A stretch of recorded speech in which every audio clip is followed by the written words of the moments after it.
And how is it going, everyone? Welcome to Wings of B, and this time it's a little bit special because I'm using this little thing that you're seeing right here, this little microphone. So, I wanted to try it out to see how good slash bad it works. Hopefully it doesn't work badly, but I don't know. I mean, it might be too loud, it might be too low. I have no clue, but that's something that you will tell me. But I tested it and it didn't sound bad. But then again, I mean, these are the kind of things that you can only see when you're actually playing, right? I feel a little bit naked though, like with the fact that, my my other microphone is right there, but it's not in front of me, so it feels like I'm talking to nobody, when in reality, well, I have to assume that it's working, I'm pretty sure it's working, but I don't know if it's too loud or not. Hopefully not, but, I don't know. But yeah, other than that, I don't think there's been any other interesting thing going on. I mean, I just finished watching the Nintendo Direct because, I mean, I had nothing else to do, and then it really sucked. But I mean, it's okay, not like I was using my Switch anyways, and not like I was gonna use my Switch the place I'm going anyway, so it's not like it really matters that much. But it's still a little bit fucked up that it had to be that way, But, it's alright. I mean, after all, as I always say, my Nintendo Switch is there just for playing Smash Bros. Ultimate. Anything that is not Smash Bros. Ultimate is definitely not something that, I've been interested in regards to the Switch. Well, and it's not like I've been interested in Smash Ultimate for a long time anyway, so, Also, I feel that, at least judging by the OBS, the graph of the OBS that tells you, every time the microphone is active, it seems that I can actually talk a lot more quiet than before. Like, I don't really need to force my voice this much. In fact, I'm talking really slow right now, and I think you can listen. Which is something that, funnily enough, with the other microphone that is supposed to be exactly for that, it didn't happen, It's a little bit funny. I mean, I already knew that the other microphone was a Chinese bootleg, but it's still pretty funny, that a supposedly dedicated microphone will sound worse than, an integrated mic on a headset made by Genius nonetheless. And when I say Genius, I don't mean that the people that made it were Genius, I mean that that's the name of the fucking company, So, it's the way it is. It's still funny in a way, because Genius is, as far as I know, it's not supposed to be a high quality hardware company. In fact, as far as I know, Genius is supposed to be that company that has very low quality, stuff, right?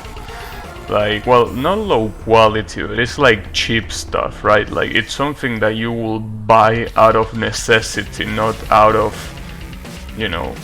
wanting top quality. So it's pretty crazy to think that.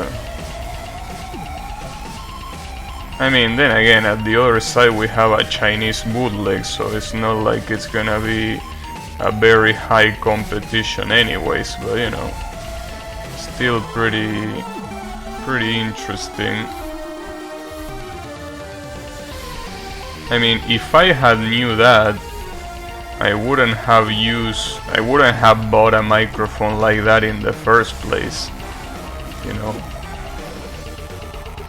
Then again, I'm pretty sure that if I actually invested money in an actual really high quality microphone, I wouldn't have any issues with it. But you know, I'm not really that big into investing, you know, a lot of money into anything. Like, if there is a cheap alternative, I'll take that. Seems like a better idea. But, you know. Also, something that I didn't know is that apparently in this microphone you can listen to me better if I put the microphone all the way down instead of putting it halfway there. Which is weird, because if you put it halfway here, it's in theory closer to the mouth. But apparently it doesn't sound as good as putting it down here, which is below the mouth. Now maybe I might be wrong and this actually sounds awful, but the test that I did not sound awful at all. It sounded in fact really good. But you know, that was basically me making, you know, the softest voice possible with no background. Like, I didn't have the game sound behind it, right? So, you know, one of those things where the real test can only happen during a stream. Kinda like with bitrate, right? You can test bitrate with a lot of games, but there is gonna be a lot of circumstances where, you know, it's gonna be way better to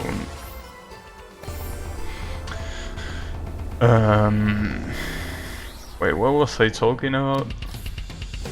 Damn it, I forgot. Well, whatever, it probably wasn't important. Oh yeah, about bitrate. Yeah, that's one of the things that it will be better to test out in a stream where a lot of things can happen and not choose your, you know, safe taste cases, right? I mean, it's just like anything, the best test that you can do is using it for real. Whatever it is, obviously, it doesn't matter what you're testing out, but the best way to test it is when it's actually being used for like a real use, right? That's the only time where you will really see how good it is. Kinda like bridges, you know? That's pretty funny, but you know, the best way to test bridges is by making vehicles pass through it, which is pretty funny because if it fails, those vehicles are gonna end in the middle of the, you know, water. It's pretty interesting. Well, you know.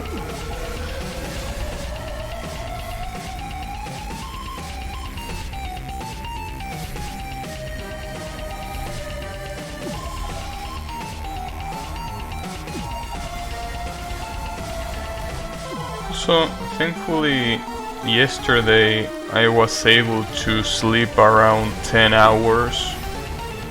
So, I'm not really sleepy today. Which means that I cannot use that as an excuse when I inevitably don't beat this boss today. You know?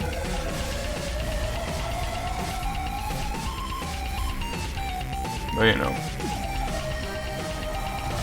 I mean, in fact, I gotta say that there was a moment today where I slept so well that I actually had a dream that I can remember and make sense of, which usually doesn't happen when I don't sleep too well. But yeah, pretty interesting. I think it's been a long time since that happened. You know, today I was so sleepy that I went to sleep so early, and it really paid off. It really did. Now, there is a thing that I didn't test, now that I think about it, and it's the turbo, well, the fan. What happens if I turn on the fan? Are you gonna listen to it?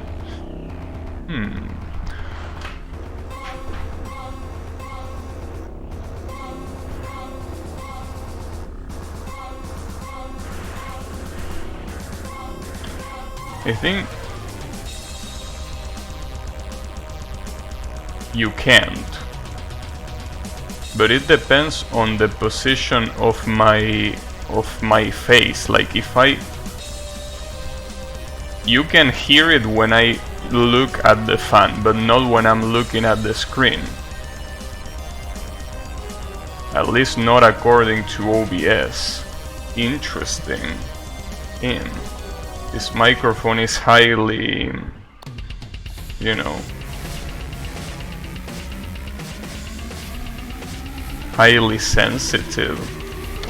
And I'm using the same filters that I've been using for the for the previous,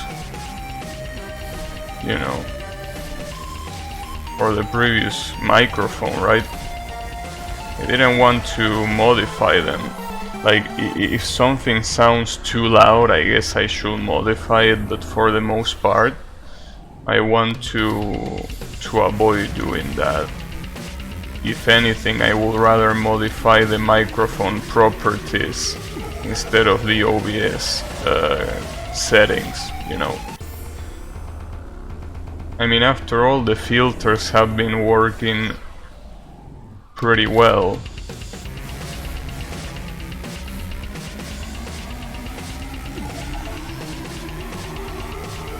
So it will be a shame to override them. Obviously, I can still, you know, I can write it down what the current settings are, so if I use the previous microphone again, I don't have to worry about such a thing. But, you know, if things go right, I probably won't use the previous microphone in a long time, so I don't think worrying about it will be a very smart choice, at least not yet. Well, then again, if this microphone truly works well, then I see no reason to use that previous microphone, unless this one just magically stops working, which wouldn't be a surprise considering that it's not supposed to be a main piece on this, you know,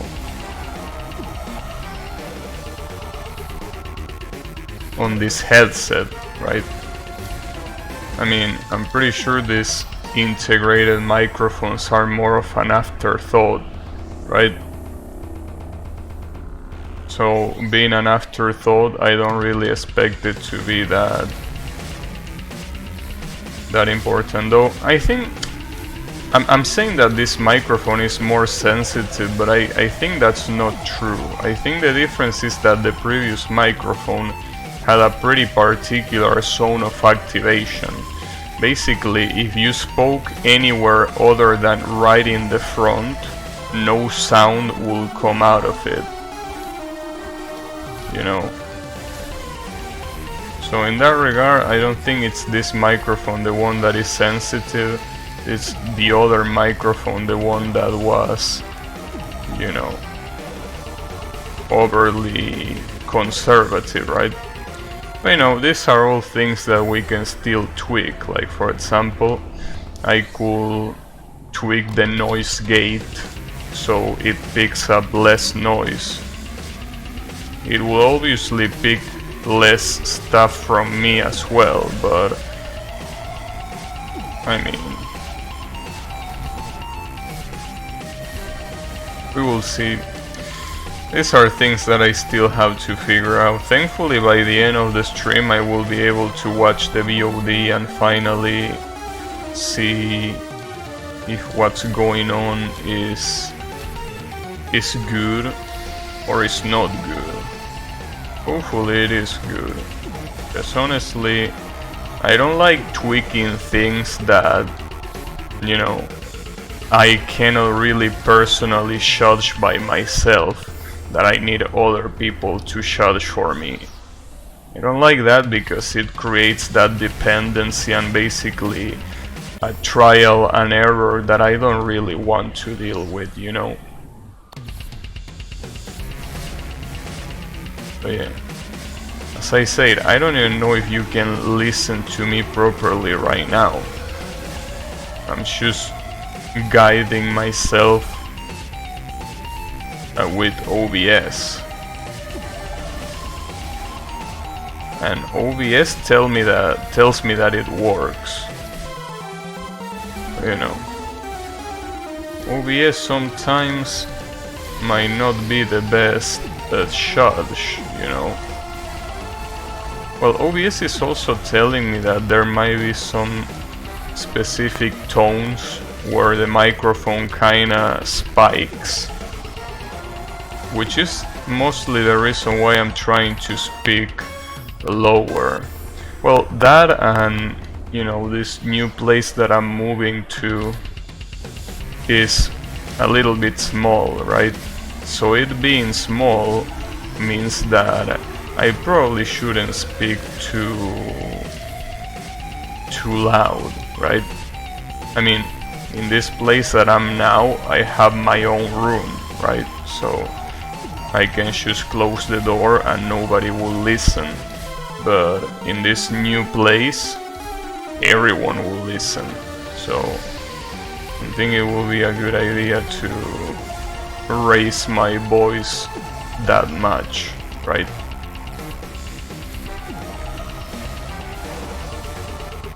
I don't know.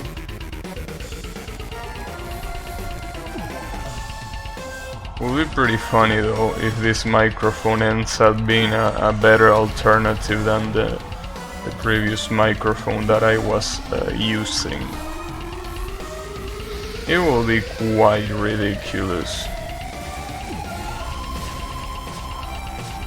Especially because I remember that in order for the previous microphone to work properly at the beginning, I thought I needed to get something that is called, I think, phantom power, which is kind of like an amplifier where you connect the microphone to one end of it and the other end is connected to the computer. So that way the microphone works as you know, as an amplifier. So every time you talk, you wouldn't need to be too loud for the sound to be picked up. But this one apparently has a piece of software that does that automatically. Like, you know, basically you can just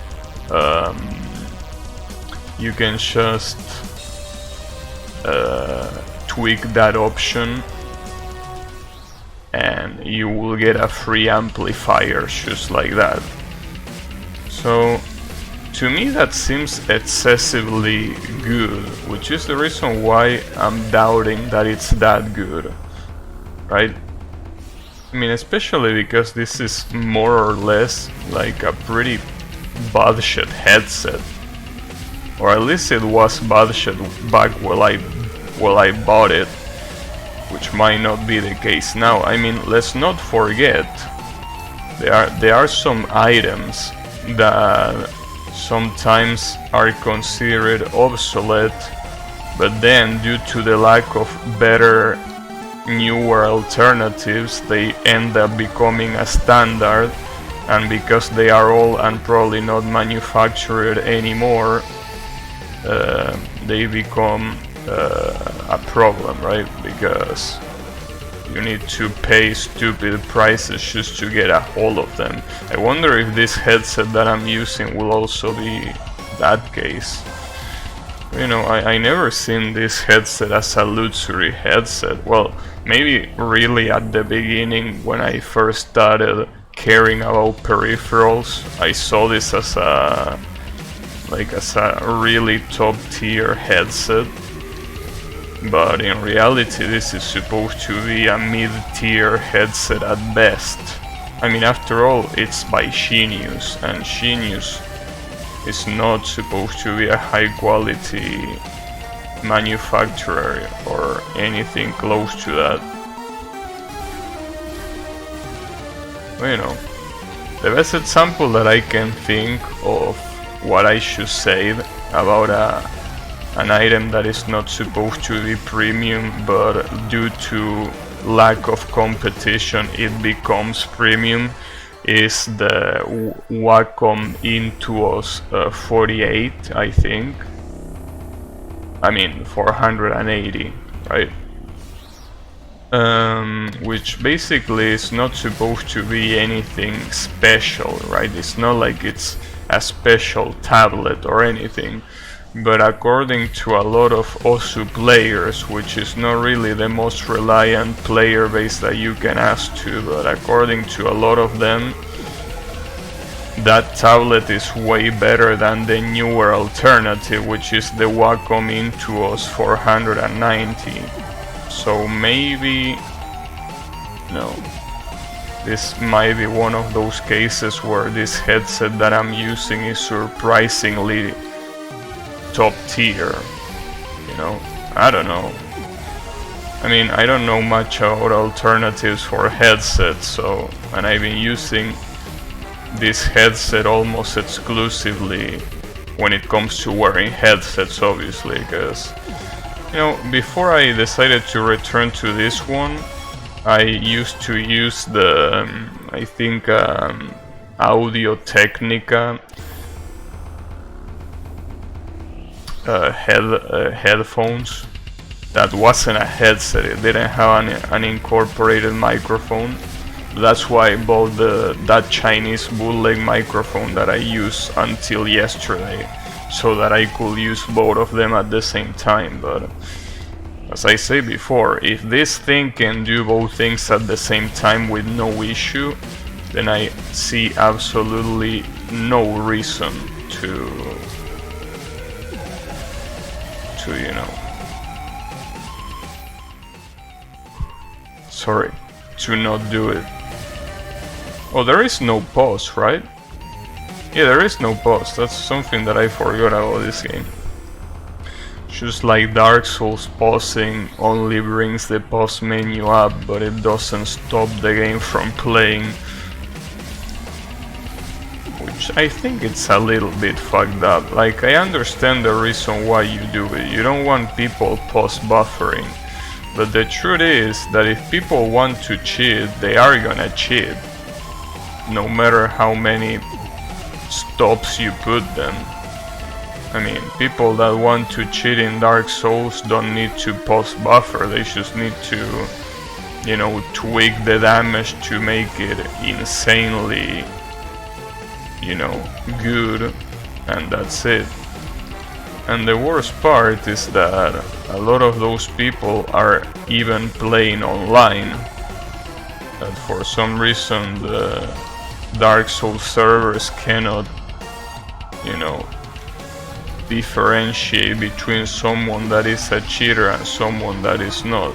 Or at least that used to happen before. I don't know, maybe they have fixed it ever since, though I highly doubt it, but you never know. Maybe they did.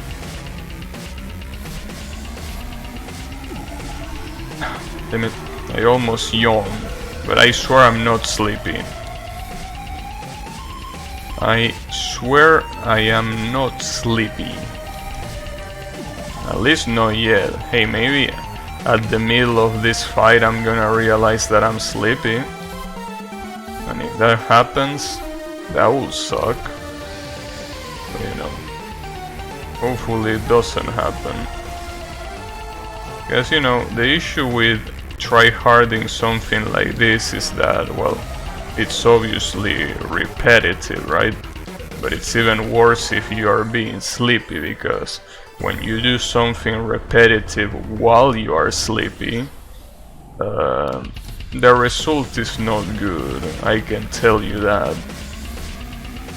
You know, it's okay.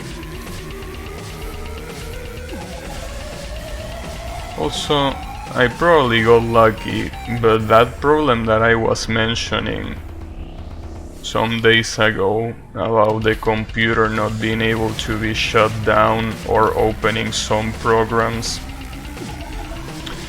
it didn't happen yesterday or today.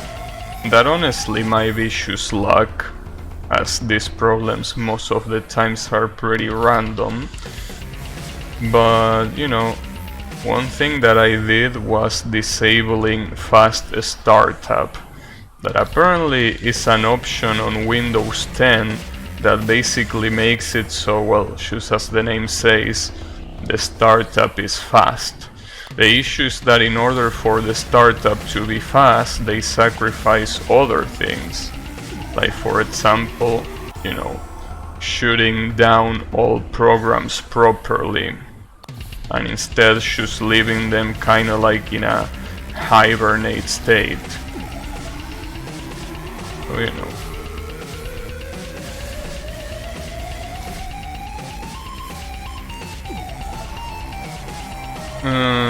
But you know, it most likely was a coincidence and not an actual solution. But at the same time, I don't really see why you will want to have fast startup enabled. I mean, it's not like Windows really takes that long to start up in an SSD. Obviously, if you're using a hard drive, you might want to activate it. But I don't, so I don't need it. You know.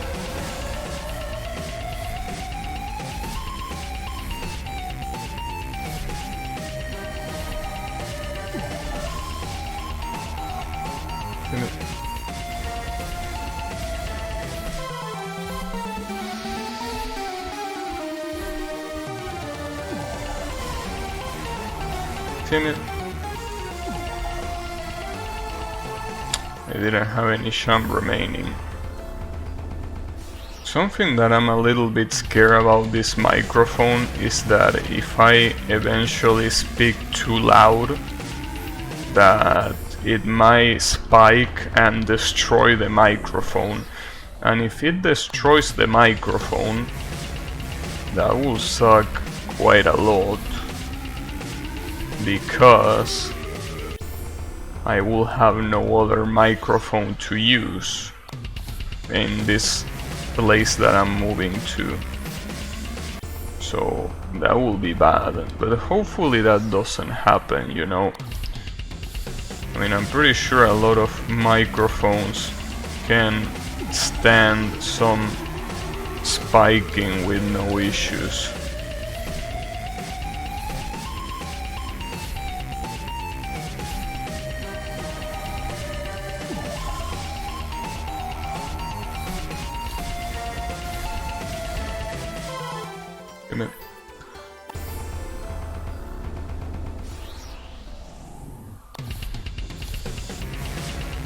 I also still haven't really figured out a good strategy to deal with this boss. I'm kinda like just surviving, more or less.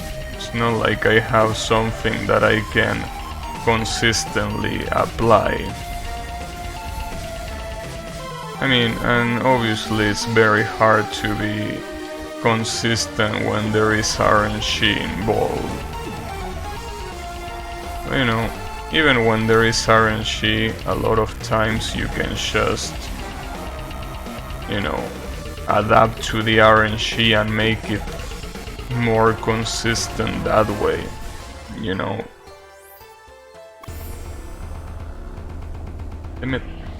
I swear that even if I'm scratching my eyes, I'm not sleepy. It's just, you know, I'm shaking off the general saltiness that this boss gives me. That, you know, a level of saltiness that still doesn't reach the Miyogi levels of saltiness, but still quite salty, I would say.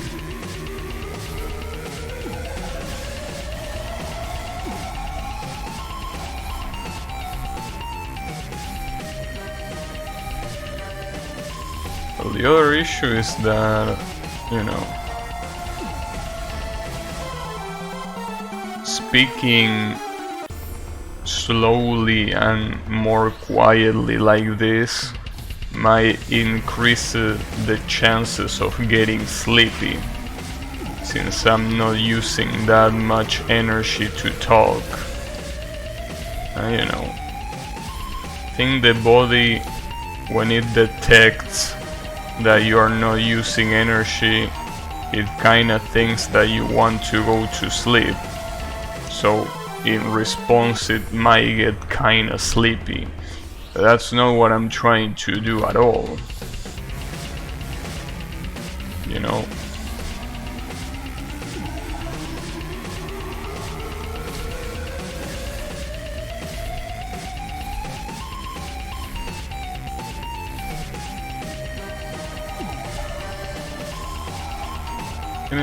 I really want to do all three of those waves in a row, but sometimes it's so hard.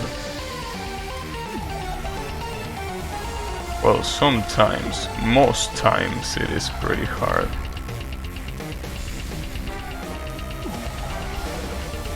I mean, the biggest issue is that doing the dodges in the diagonal up position is a lot harder than doing the rest of the dodges. That's obviously quite a big issue that is pretty easy to underestimate. It's definitely something that cannot be underestimated. Just like these portals, they were going to keep growing. I think in a scenario like this, what I should have done is moving to the right side of the screen, so that both portals will be left to me. So that way I don't have to deal with both sides at the same time.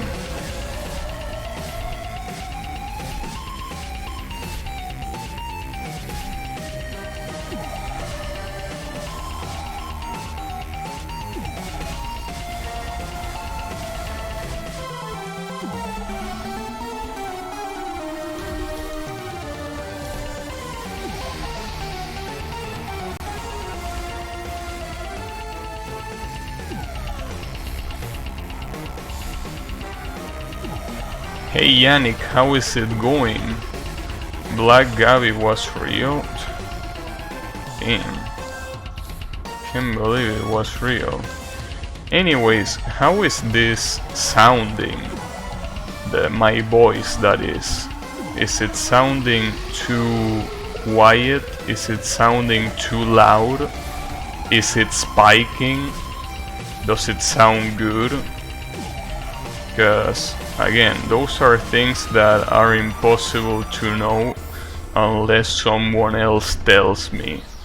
I can judge by myself, but at the end of the day, I don't watch my own stream, so you know, it's not like I particularly care whether the voice is good or not. I choose cares.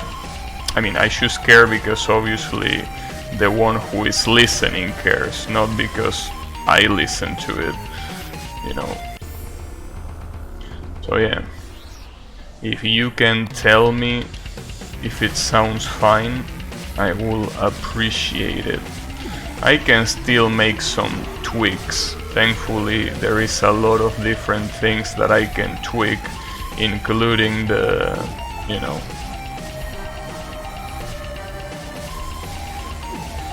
including the OBS filters. I'd rather not fuck with those, but you know, you never know. Maybe at some point I will need to tweak those too.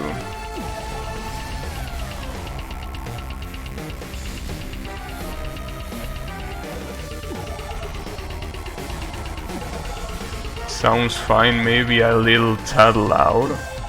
It actually sounds loud. Okay, yeah, that's something that I kind of imagine. And I'm speaking really soft, you know? Like I'm speaking very soft, but yeah, it makes sense. Let me tweak it a little bit and you will tell me if it sounds fine after being tweaked. Thankfully there is a little good program that does that. So what about now? I decreased it quite a little bit, so instead of being it in 100%, it's around 90%. Like, see, for example, right now I'm speaking louder, and right now I'm speaking a little bit more quiet. It's good. Nice, thanks. Yeah, I mean, it's just basically about finding that balance, though. At the end of the stream, I'm definitely gonna check the VOD to see, you know, which sounds the best, right? But, you know, if you're telling me that this one is good, again, I'm speaking quiet. I think that this still might be a little bit loud if I start speaking a little bit louder than like this, right? But I don't know. I will let you decide.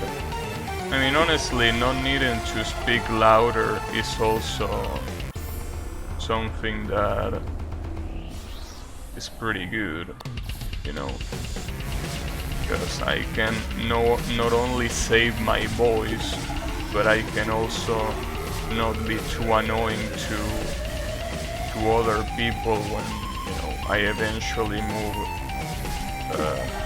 out of here, you know. Since that place is a lot smaller, it's a lot easier to be annoying to the rest, right? I wouldn't want to do that.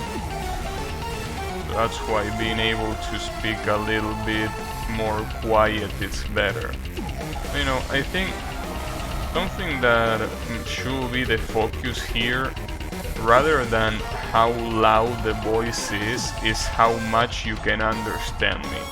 Because there were times where my microphone was pretty quiet in comparison to the game, and I could barely understand what I was saying, you know. I don't want that to happen if I can avoid it. If you say that it's good, then that's all that matters.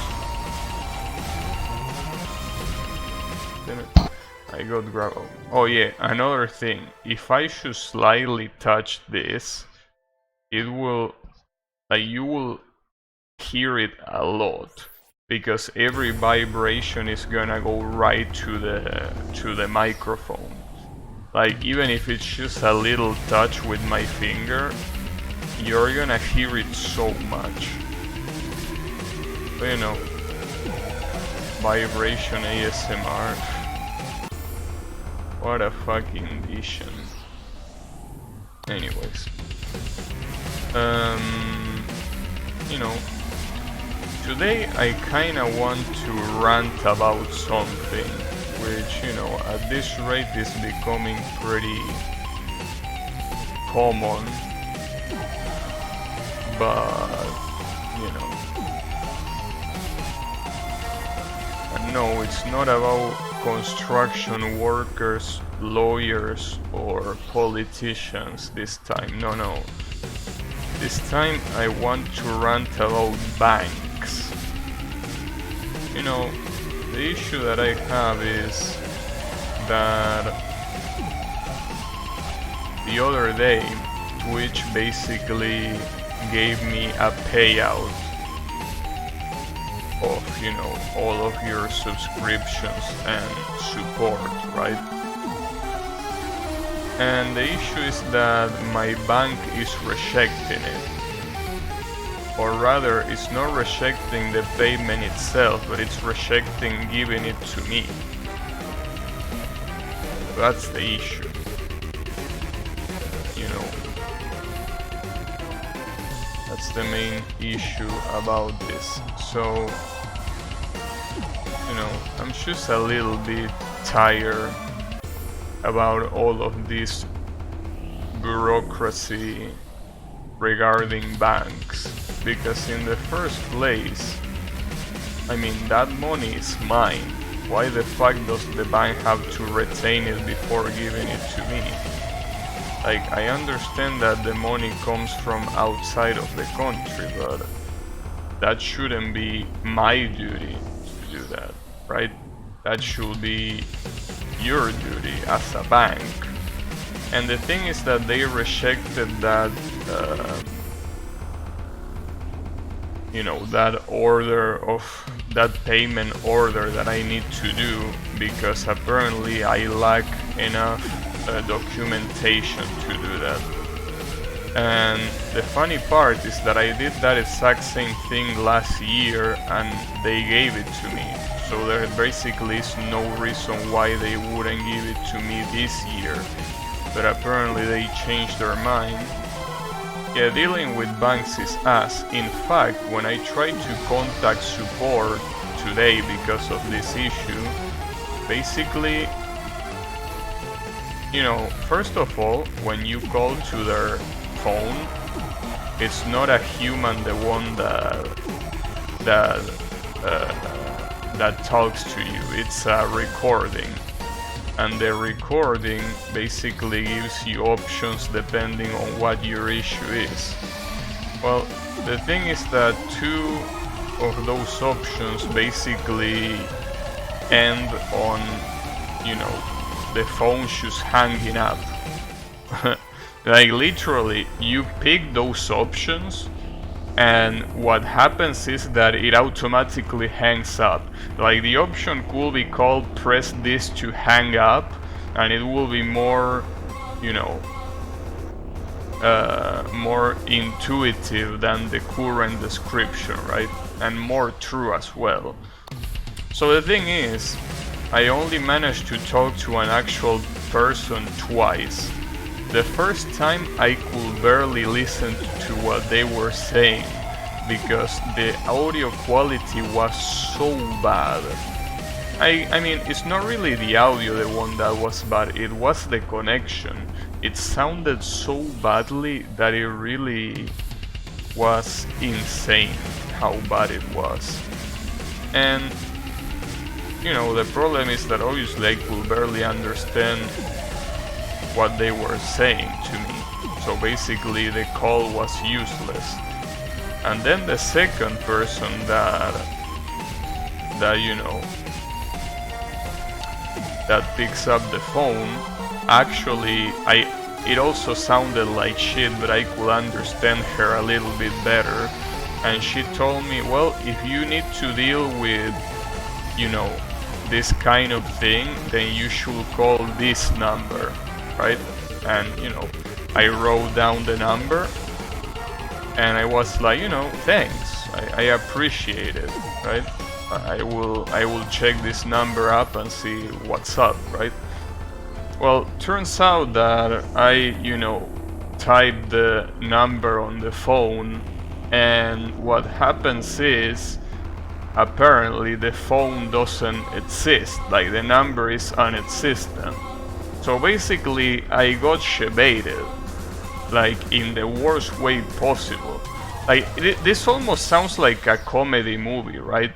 Like I called someone so I could solve a problem, and after a lot of time being wasted just trying to communicate with an actual human, the one time that I can communicate with someone, they give me a number and then that number is useless. It really feels like I'm part of a comedy skit, right? Like I wonder where the cameras are. Well, there is one there, but I mean, I really wonder why I'm not hearing that laugh track in the background, right? Because honestly, it really feels like it's a fucking comedy. But yeah, basically, it's funny now, like, right? Like, I'm telling this, and you are like, well, that's pretty funny. Yeah, it is pretty funny, I won't deny that. But man, I can tell you that when I was doing it, it wasn't that funny. But you know, see, the thing is, usually when I'm very pissed off, I tend to hit things. Things, not people. I tend to hit things. But this time I wasn't too upset, so maybe I actually found it funny too on the spot. Like, it was so ridiculous that I guess I couldn't be angry, right? It's like, you know, it's so funny that my anger kind of like calmed down. Maybe that was their intention, right? It's worse than giving someone a pizzeria's number when they ask for yours. Well, yeah, but the worst part, see, here is the thing. That phone wasn't fake. Like, I googled that phone, and the first result in the Google search history, well, history in the results, was indeed what I was looking for. The other results were like some Chinese pages, you know, reporting that number, but that's probably because that's area dependent, right? But the point is that the phone exists. It's just that apparently it's either too crowded or it's out of service temporarily. But you know, it's still fucked up. It's fucked up because, as I said, it really feels like a joke. It really feels like they are fucking with me. But you know, it's alright. The point is, at the end of the day, I'm upset because this could potentially mean that if I cannot solve this, basically all the money that you gave to me to support me is going to the bank and not to me. And when I say going to the bank, I don't mean that it's going to the bank but in my account. No, I mean that it's going specifically to the bank, right? And not to my bank account. So basically that's what is upsetting, right? It's not upsetting because of the amount. Like, I can't disclose the amount because that's part of the Twitch affiliate contract, but basically it's a really low amount. I mean, it's such a low amount that my salary is like 5 times bigger. And that's saying a lot, you know, because my salary is definitely low tier. So saying that really makes you think how bad it is. But that it doesn't matter how much it is, it's the symbolism behind it. Like, basically that money is not just some random money that I found on the street. It's money from people that like my stream and support it. So seeing that end up in the bank is really upsetting to me, to say the least, obviously. Hey Riemann, how is it going? Oh, yeah. At the end of the day, as I say, it's not that big of a deal in terms of amount, but it really leaves a sour taste in your mouth when you see that that money is from you, right? And you didn't consent to give that money to my bank. So, you know, it's fucked up. But hopefully I can solve it eventually. I think I will have to keep some optimism. I mean, I've been able to do it before, so that means that I should be able to do it again. But if they keep rejecting it, I don't know. I will need to go to the physical place where the bank is and talk to a person. Because otherwise, I mean, what am I supposed to do? But yeah. I mean, quite honestly, I will completely get rid of the affiliate program if it wasn't for the fact that it allows me to stream it in, you know, 160p, which Yannick loves. You know? I mean, by the way, can you see 160p today, Yannick? Because, you know, it would be pretty funny if you couldn't, because that will be like Like, it will be like the punchline of the show that's been today. Not today. God damn it. Well, today was quite a shock of a day. That's for sure. Unfortunately, I was the butt of the show instead of the one that enjoys it. You know, unbelievable, dude. That said, I can't really say that it was a bad day, but man, it's really one of those days that if it wasn't there, it would not change things. In fact, it will probably make things better if this day didn't happen. Anyways, well, the only thing that could save this day is me beating this boss, but we all know that that's not gonna happen, so, you know, what can I say? You know, this day is just gonna end up being an absolute piece of shit. But you know, I mean, at the end of the day, it's not that important. It's just money. Money come and goes, right? Well, it goes more than it comes, but I mean, the point is that it could be way worse, you know. Sometimes you have to think about it that way, because if you don't think about it that way, I mean, you have to go to the streets with a torch and burn down the bank. Like, that will be the only reasonable response. But obviously you don't want to do something like that. Or rather, you would like to do something like that, but you know that it will be a bad idea because it will have its consequences, right? So yeah. Basically, you know, what can you do? You know, as I said, I guess something that I can at least be happy about is that when someone subscribes, it's not like they don't get anything. So it's not like you're getting screwed over, but I still feel that you got screwed over. I mean, I feel like you got screwed over more than I did. So, you know.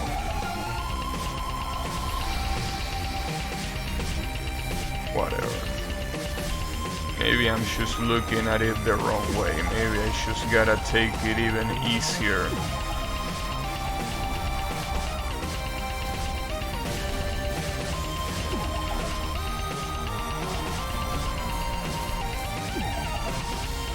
So yeah. Sometimes, as I said, it's just hard to find that optimism like that, but, you know. It's gotta happen. Somehow. Jesus Christ, that portal is getting big. Quite big. In fact, a little bit too big for my taste. Damn, I almost died there.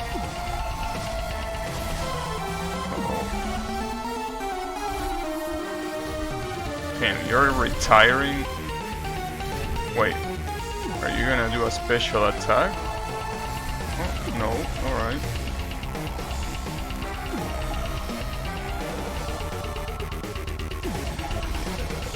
Damn it. That portal is becoming so big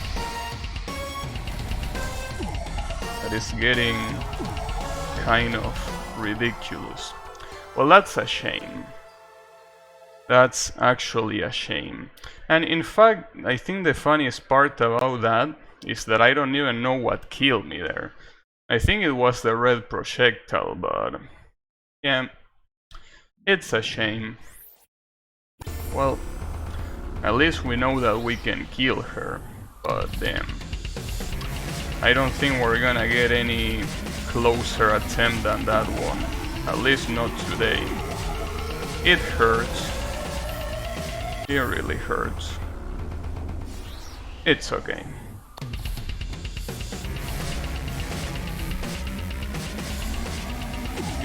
I think that's the issue with this shield mechanic that she has, right? Like that shield mechanic, if she didn't have that, I would have healed her. But that shield mechanic makes it so a lot of times you can't do anything.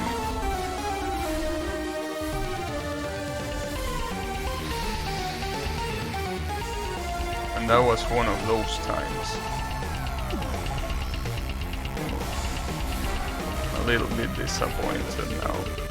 It's gonna be pretty hard to remount after that. I mean, even if it wasn't one hit away, I'm pretty sure she was at least 2 hits away. So my disappointment is quite clear.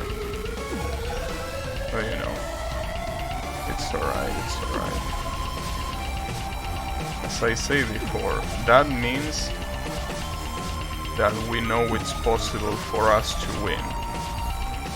That's what truly matters.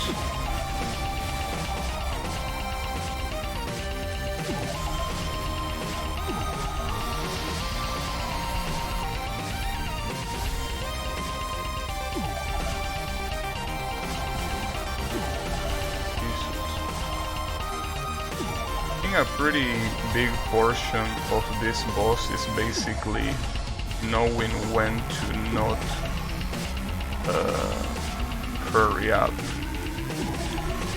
But you know, it's pretty hard with platforms like this, you know, that basically fuck you up for free. Yeah, see, that was another close attempt. I mean,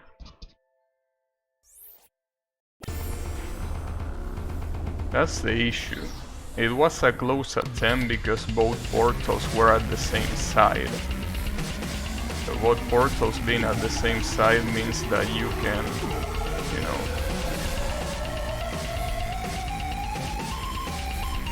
you can do whatever you want at the end there. Well, I mean, whatever you want. Almost.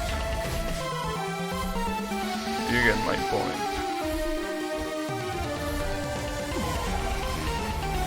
Damn it. I fucked up the direction.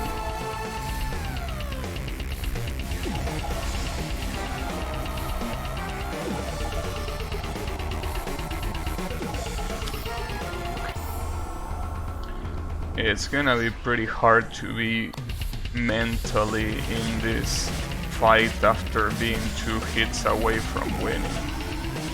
But at the same time, I guess it helps that I don't even know what killed me. So it's not like I can say something like, damn, if I didn't do this, I would have won. But yeah, I don't really know exactly what killed me. I'm pretty sure it was a red projectile, but I barely seen it. Well, it's the same thing that happened with Miyogi, right? With Miyogi, I got like 3 hits away from killing her once and I died. And in fact, that happened in 2019. And you can see that after so much time, I ended up winning anyways. But that's the issue. I don't want to get stuck with this boss for that long, you know.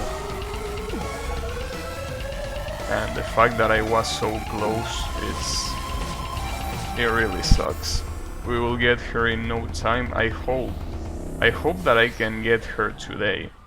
I mean, as I say before, if I can get her today, that will be a way for today to not be such a shitty ass day as it is right now, but you know. I really don't know. And I had so much time to deal damage there.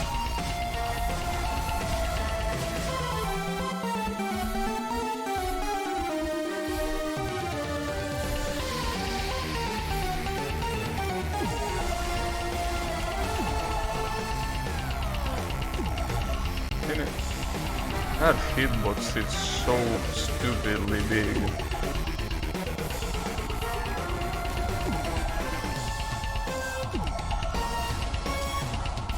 Even the platforms block me, dude.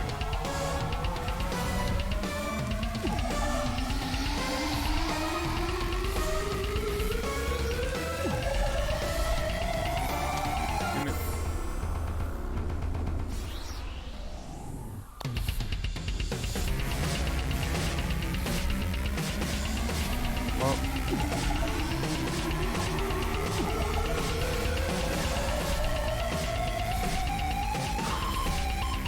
I really don't know what else to say. That was such a close attempt.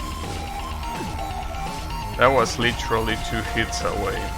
Like, I know that you can just say, well, stop thinking about it, but it's so hard to mentally recover after that. It's so hard to mentally recover after being able to win in 2 hits. It's just so hard. See, like you start making stupid mistakes like that one.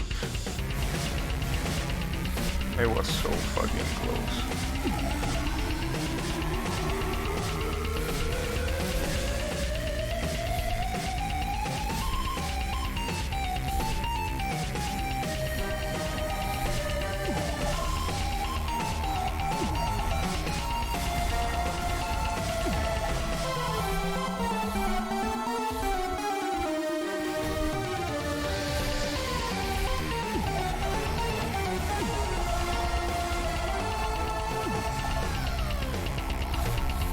I can definitely say that, you know,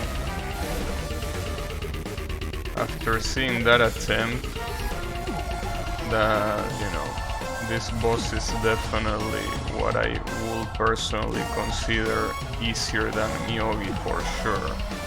At least on demon mode. I don't know about normal mode, and I don't care either. Okay, that's bad, for example.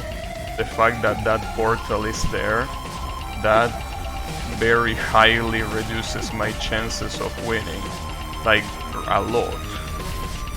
That reduces my chances of winning by a lot. It's too late to go to the other side now, so there is not really much that I can do now. Other than try to shoot that down, I guess, but it's not like it's that easy.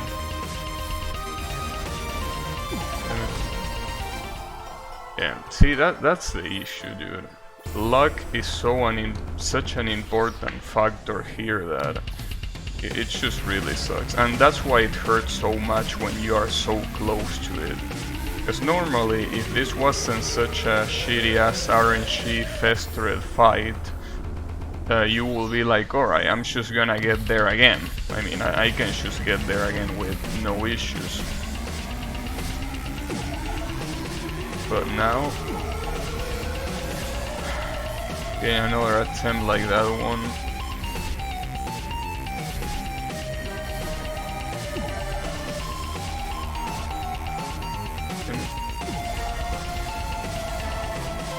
And that platform disappearing in the middle of nowhere. Can you fucking believe that?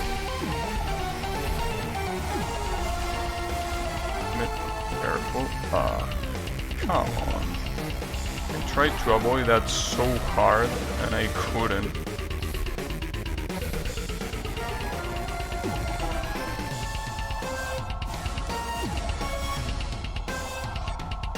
Damn it, that fucking hand too.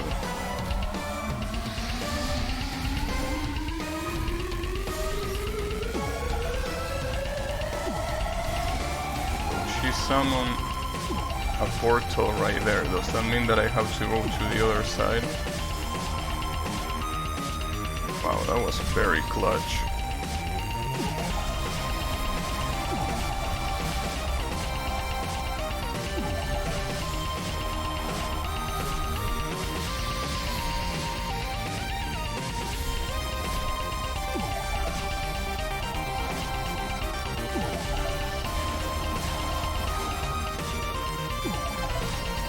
Really? Am I already one hit away? I thought that I had way more health. Well, what do you know? I guess not. That one was also quite a lucky attempt, because both portals were at the left side. but she still had a lot more health remaining than that, so, you know.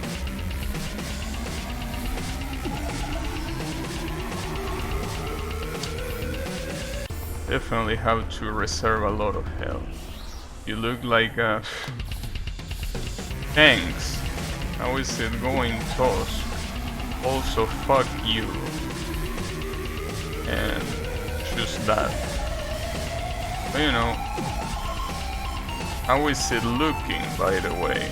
Well, not how is it looking, how is it sounding? Do you hear it fine? Can you properly hear my voice? Can you understand what I say? Very nice. I'm glad that that's the case. I'm also pretty amused that an incorporated headphone, well, an incorporated microphone on a headset is better than a dedicated microphone. Well, you know, I mean, well, I say that now, but the real question is, will it last? I hope it does, but that's something that is an incognito. Also, did you know something, Tusk? I was 2 hits away from beating this boss, like, you know, 10 minutes ago. Obviously it didn't happen, cause otherwise I wouldn't be still fighting, but you know. Yeah, 2 hits. But see, the problem is, see that shield mechanic that she has? Even if it was 2 hits, I would still have needed to wait like a couple seconds. So it's not like I was like less than a second away from winning. I was like some time away from winning, right? So that sucks. But you know, at least it wasn't that bad. But as I say before, that's a problem that this boss and Myogi have, which is the fact that you can't hit them all the time as you should. Okay? In that case, that's something that I do miss about Boshi. I mean, I don't miss the mashing, but I miss the fact that at all times, or at least the majority of times, you will be able to deal damage. And those times that you couldn't was usually because there was a cutscene or some shit like that, you know. Oh yeah. Oh, also, did you watch the Nintendo Direct, Tusk? I want to know what you thought of it. Since I know you didn't watch it, it's okay. What happened on the Direct? Nothing. That's what happened. You were on the street? Yeah, don't worry about it. Basically nothing worth it. So you know, you were pretty lucky to not see it actually. But yeah, I mean, I was watching it with, I was watching a streamer watch it, right? And he was right about what he was saying, that it's really stupid that we are in 2021 and Nintendo keeps releasing shit like that as if it was a novelty. It's really stupid. But you know, Nintendo fanboys are so strong that I just can't believe it, you know? Oh, I just... yeah, that was my bad. I haven't seen anyone spamming about it on Discord, yeah, because there was nothing worth it about it. I decided time ago that those direct usually bring me offense. Yeah, you can tell that it was a pretty offensive direct indeed. It was very, very offensive. But yeah, I mean, the streamer was definitely right. It's like, what are you doing? Like, releasing this shit and making it look like it's something worth being excited about. Yeah, nothing worth it. I mean, when the highlight of the direct is Splatoon 3, you know that you have a problem, you know? Like when Splatoon 3 is your highlight, you know that something is fishy. I mean, honestly, who gives a shit about Splatoon? Is there anyone that actually cares about that game? I mean, I know that there are some people that care, but I really can't imagine who that game can appeal to. I mean, as far as I've seen, it's a very mediocre shooter both competitively and casually. It doesn't have really memorable or good looking characters. And overall, it's obviously not a game that is based on story, so what is the appeal of the game? I just don't get it. Like, you could make the argument that it appeals to kids. The thing is that kids will probably be more interested in ripping the head off Sub-Zero in Mortal Kombat than play that shit. So I can't imagine kids being interested in that. I wanted to play Splatoon, but not enough to fork over the cash. I mean, it's one of those things that makes you curious, but honestly, when I think about the reason why I got curious in the first place, back when Splatoon 1 released, it's more like, you know, what can Nintendo do after so many years of not releasing anything original? And if that's the only motivation to try something out, then that's a problem. Kids are still playing Fortnite. Well, yeah, well, that or Roblox, you know? For some reason, Roblox is insanely popular among kids, which I guess it makes sense because it's a Lego game, and which kid doesn't like Legos? Well, you know, I've seen a lot of kids play Roblox, and it's cool. I mean, at least it's a game that apparently rewards you for being creative. Yeah, isn't it a Lego game? Or am I too old to know what it is? What is Roblox? I don't know, I never look into it because I don't give a shit. Isn't it a Lego game? It looked like a Lego game back when I saw it, isn't it? Are you sure it's not a Lego game? I'm pretty sure it's a Lego game.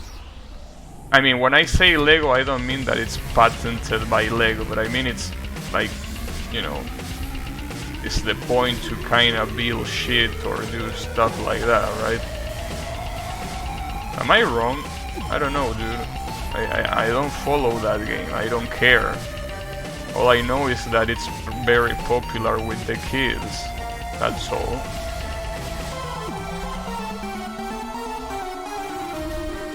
It's not owned by Lego. No, I mean, okay, I didn't know that, but that I guess makes sense. But I'm assuming that the way it looks and the way it plays, it's supposed to resemble Lego, right? I don't know. Like, I never watch someone playing it for more than 10 seconds, so I have no clue. Oh, come on. Damn it.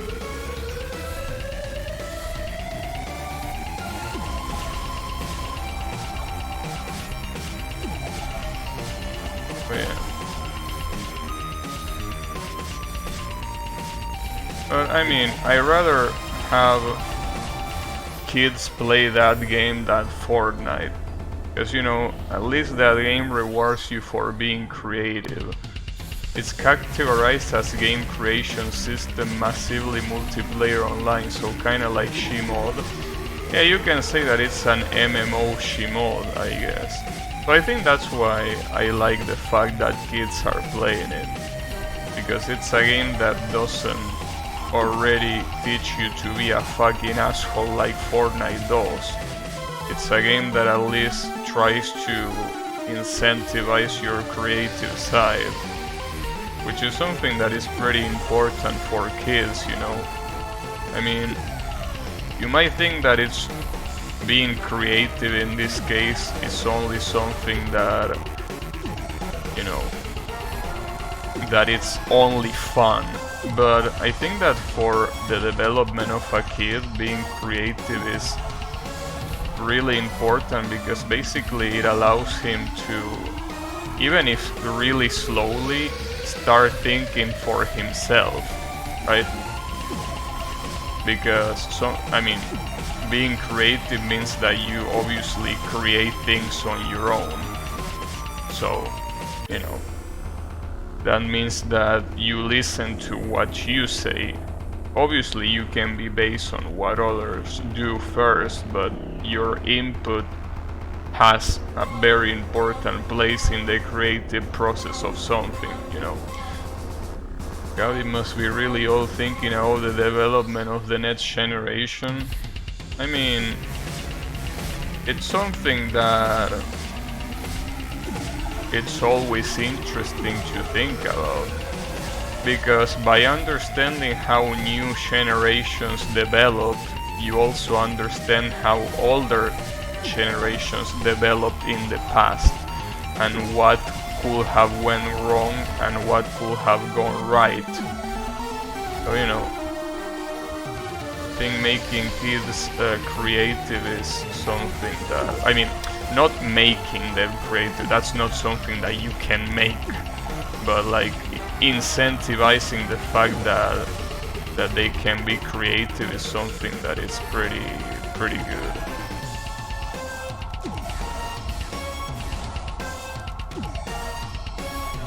I mean, it really helps you see, by seeing how, you know, some generations are raised, to see where the problems are and what can be done to avoid it. So this is something that I don't know, because I don't know any kid personally, thankfully, but a lot of people tell me that a lot of kids nowadays don't really know how to talk to other people in person, which obviously is a consequence of being born straight in an era where everyone talks behind a phone, right? So understanding little things like that, even though that thing is obviously, well, obvious, it helps you understand what can be done to make, you know,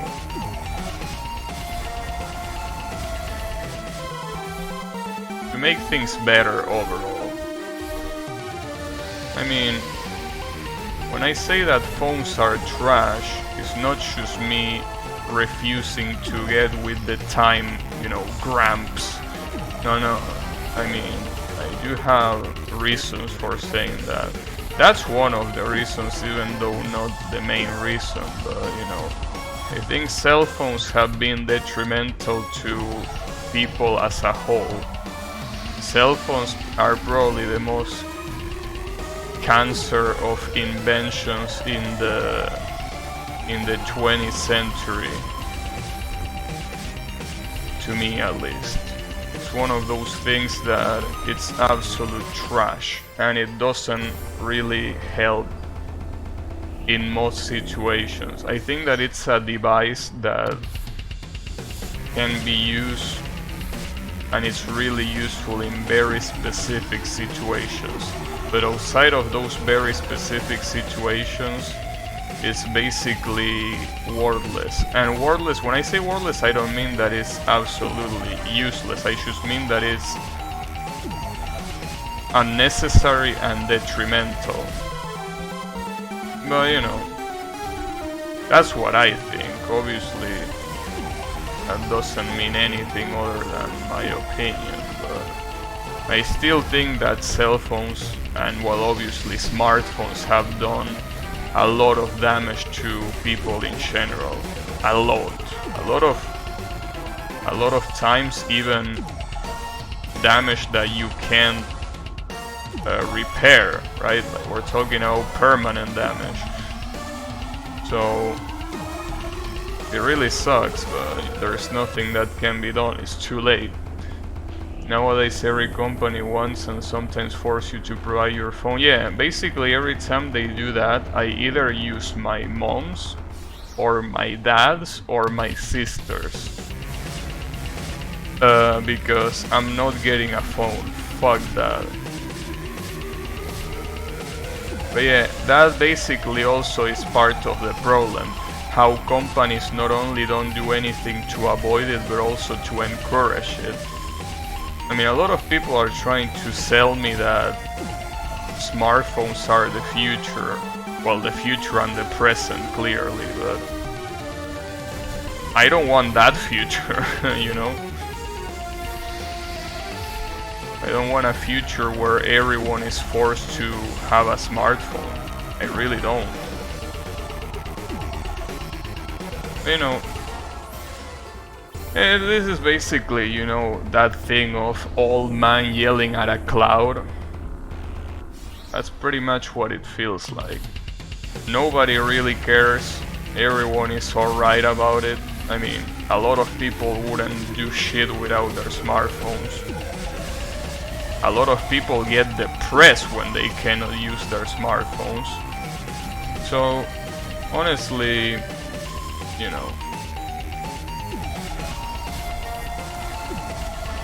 it's like one of those problems that, I mean, it's something that I perceive as a problem, but most people don't, which means that by definition it's not really a problem, because if it's only a problem to me, then I am the problem, not the situation itself. But you know, just gotta say that I have a bad feeling. Well, not like a bad feeling.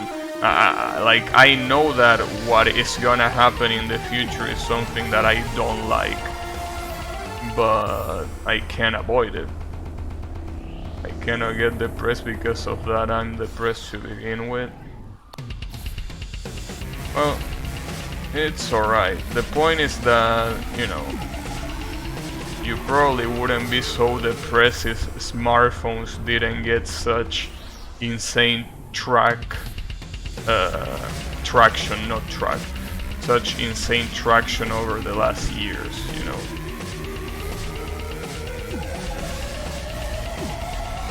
That's the main issue. I mean, I hear a lot of people saying that they are depressed. I mean, it's not like I want to blame smartphones in their entirety, but honestly, I would very like to do so. Like, honestly, I think that that's a really good thing that I can blame on. How so many people constantly report that they are depressed. I blame smartphones, honestly. I know that that might sound stupid and baseless, because it probably is stupid and baseless, but, you know, even if I can probably not really articulate my thoughts good enough to explain exactly why, I think that if smartphones weren't here, a lot less people will be depressed. But, you know, that's just my impression as a non-smartphone user. Because, you know, there are some times where things suck, and obviously you can't be happy all the time. But I really don't consider myself a depressed person. And, you know, obviously there are a lot of other people that are not depressed and they have a smartphone. But, you know, I think that that depression that hasn't appeared yet in those people is eventually gonna appear. You know, kinda like that Rule 35 of the internet, if there is no porn of it, it will be made. Well, if you are not depressed because of your smartphone, you will be depressed. I think that that's what it feels like, to me at least.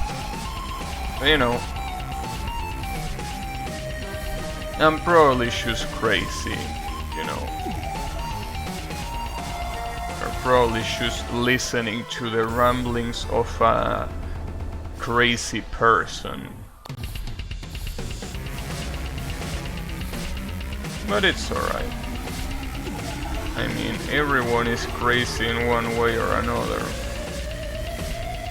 Rule 63 is better. I don't think so. Oh, also, I know that there are a lot of people that don't blame smartphones, but they blame the internet for the same problems that I'm mentioning.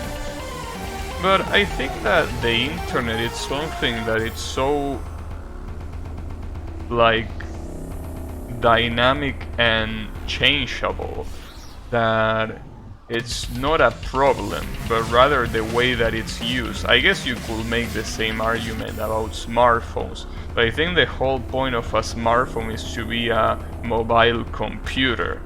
So, I mean, I don't see how other way a smartphone could be used than the way that it's currently used. I mean, it will be something else other than a smartphone, is what I'm trying to say.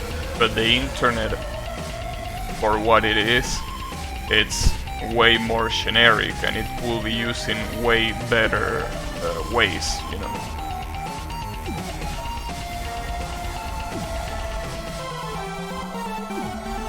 Nice.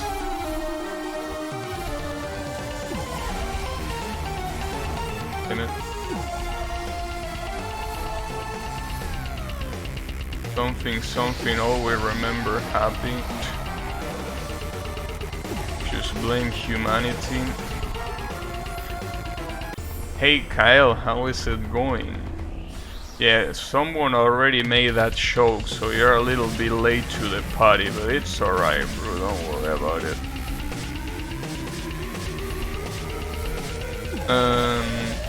In any case, the point is, fuck smartphones and fuck people that use them. So basically fuck everyone except for me. And you know, maybe some person living in the Tibet, you know, or one of those remote places.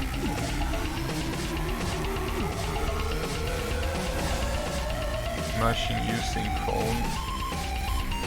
Yeah, don't try to act innocent. I don't care how often you use your phone or not. The truth is that you still have a phone. So, you know. Come on, bro. What are you trying to say? Are you trying to say that Tibet is a part of China? Are you being a bigot? Or wait, is it being a bigot not saying that it's part of China? I honestly lost track. I don't know. Who gives a shit about the Tibet anyways? But you know.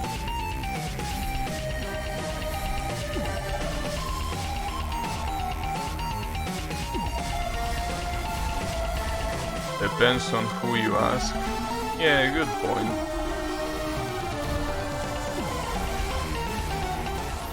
Russia and the island they invaded southwest. Which island they invaded?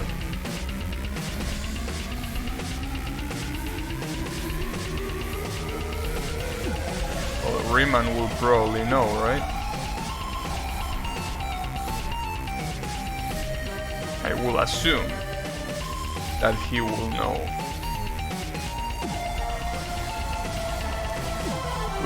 Which island did you invade, Riemann? What did you do this time? Why are you invading island, Riemann? When you know that islands are supposed to be left alone in the middle of the ocean?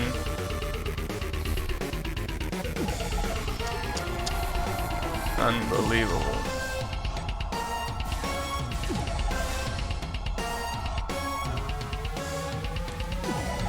Oh, that sucks. I can still do it, but...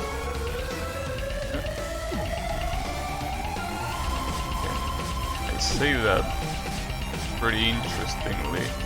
I think that all that effort is not really gonna matter that much here. Nope, indeed it didn't. Somewhere near Ukraine. I see. Interesting. But yeah, I don't know. Anyways, Kyle, did you know that I was 2 hits away from beating this boss? Do you know that? Good times. Very, very good times.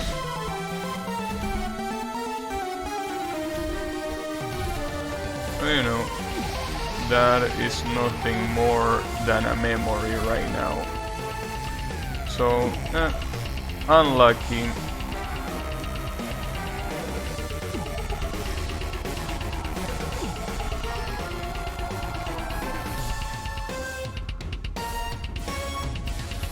You piece of shit.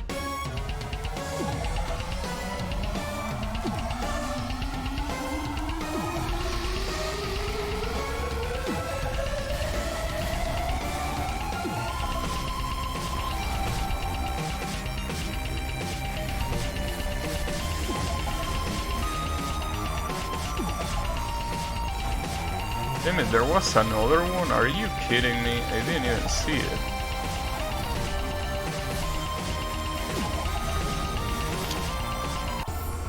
I started playing Hyperdimension Neptunia Rebirth, and one of the DLC characters make a weird thumb noise when walking.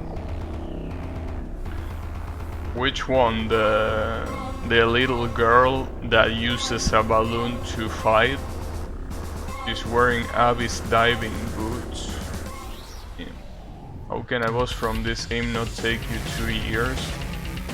I mean, I know that you're joking, but this boss isn't even close to how fucked up Miyogi is. Like, this boss, compared to Miyogi, will be considered easy. The issue is that, well, RNG is a pretty big factor, so whether it's easy or not heavily depends on how lucky you get. But if you can get lucky, it's definitely easier than Miyogi. At least the platforms that go down stay in place for a little bit of time, so you don't immediately die after that, you know, which is pretty considerate, as you can see right there, for example.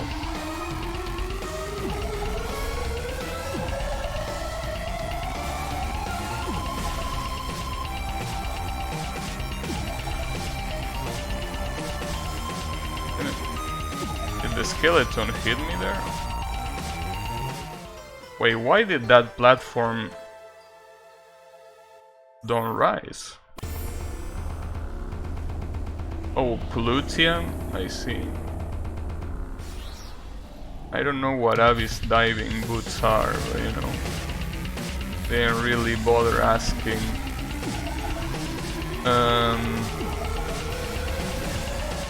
Yeah, Plutia, by the way, is a shit character and basically the reason why I stopped playing Neptunia. That character is fucking trash, and I hope that whoever came up with the idea of that character got fired from Idea Factory. Hey Colo, how is it going?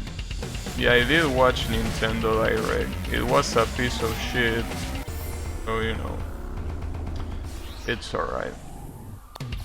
I mean,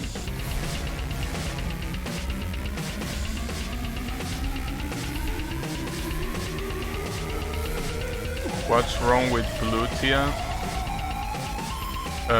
She doesn't fit the game. Plutia is a sadistic bitch that basically has no conversions with the other characters. It's out of place. in a character where everyone is supposed to be cute and, you know, happy, there is this bitch that makes everyone uncomfortable, including myself. Also, how is it going, AC Vortian? The point is, Plutia is a shit character, and if you like her, you have shit taste. I'm just kidding about that last part. I mean, she's still a shit character in my eyes. Were you expecting any better? No.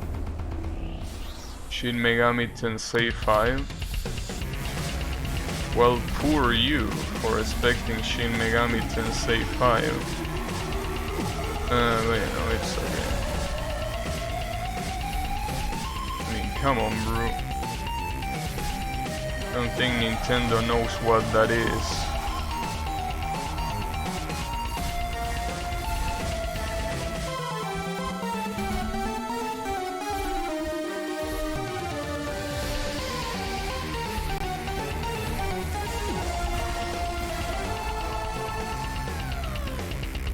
Damn it. Uh-oh.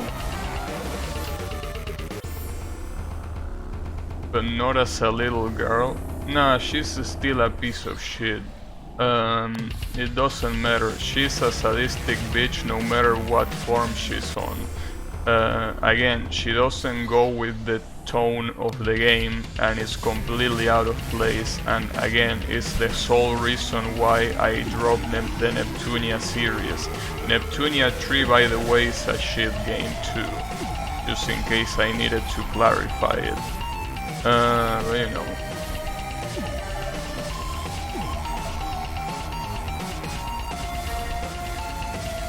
Anyways. Don't feel intimidated by my opinion. Just know that I hate Plutia a lot, and Neptunia 3 for introducing her. So yeah. But it's alright, it's not really that important.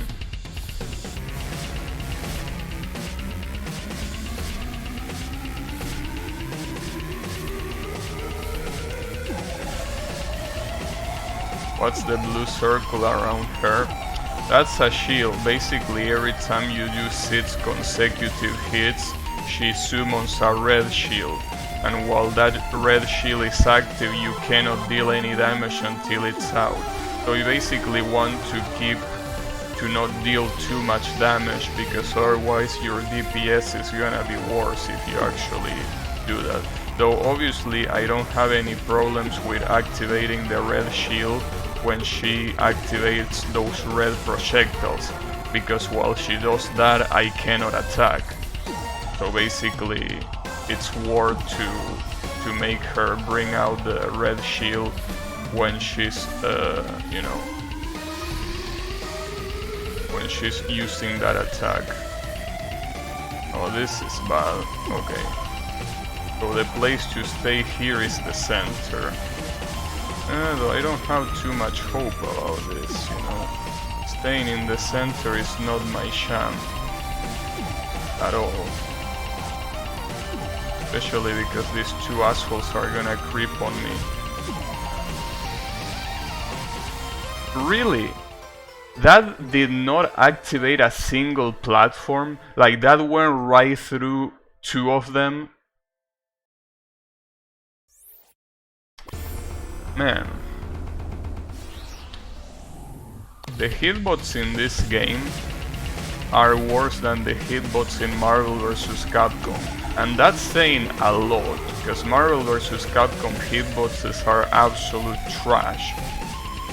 But the difference is that the hitbots in Marvel vs. Capcom being trash allows the game to be so chaotic that it's good, right? Because you can combo off of anything. Obviously it's insanely broken, but any Marvel game should be broken, so that's fine. But you know, in this game the hitboxes being this stupid doesn't make it any favors. I mean, doesn't do it any favors. So, you know, whatever.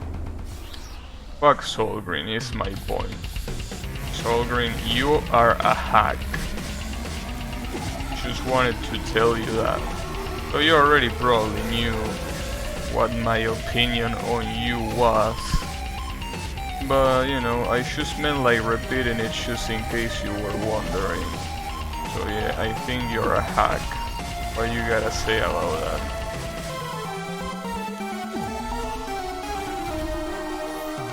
What are you gonna say? Well, probably nothing. He's probably swimming in millions as we speak, so it's not like he will particularly care. So, you know, still fuck you.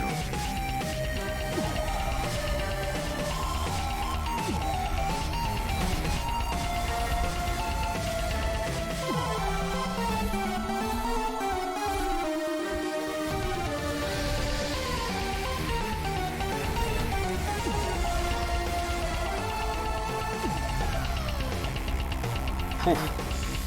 That was close.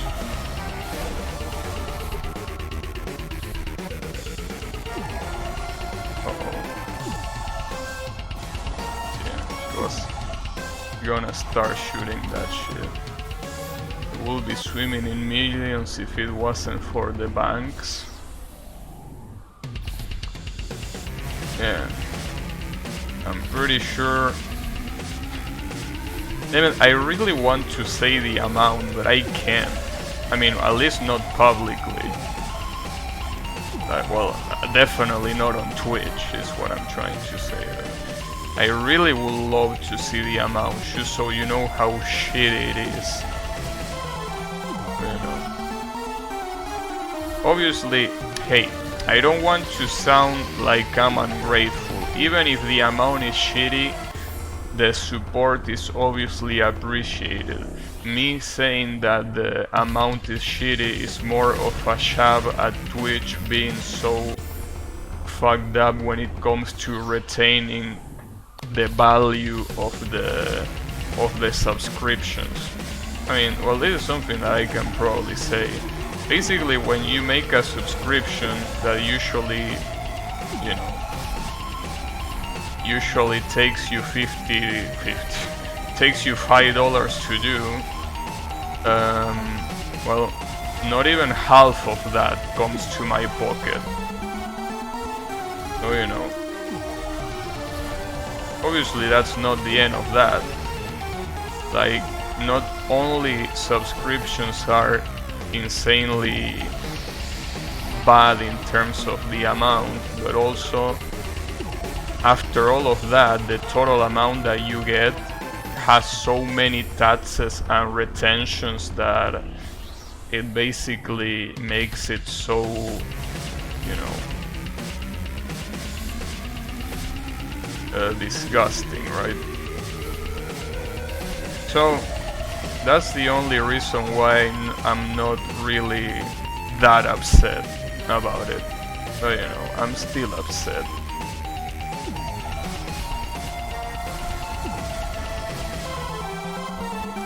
When I say upset about it, I mean the fact that they rejected the payout, not about the payout itself. Well, that's also something that is pretty funny to me too, right? Like, they do all these controls so there is not a large amount of undeclared money coming to the country, right? So there can be something like money laundering. But with this little amount, does it really hurt that much? Does it really hurt your $1 million ass that much to give me that sorry ass amount?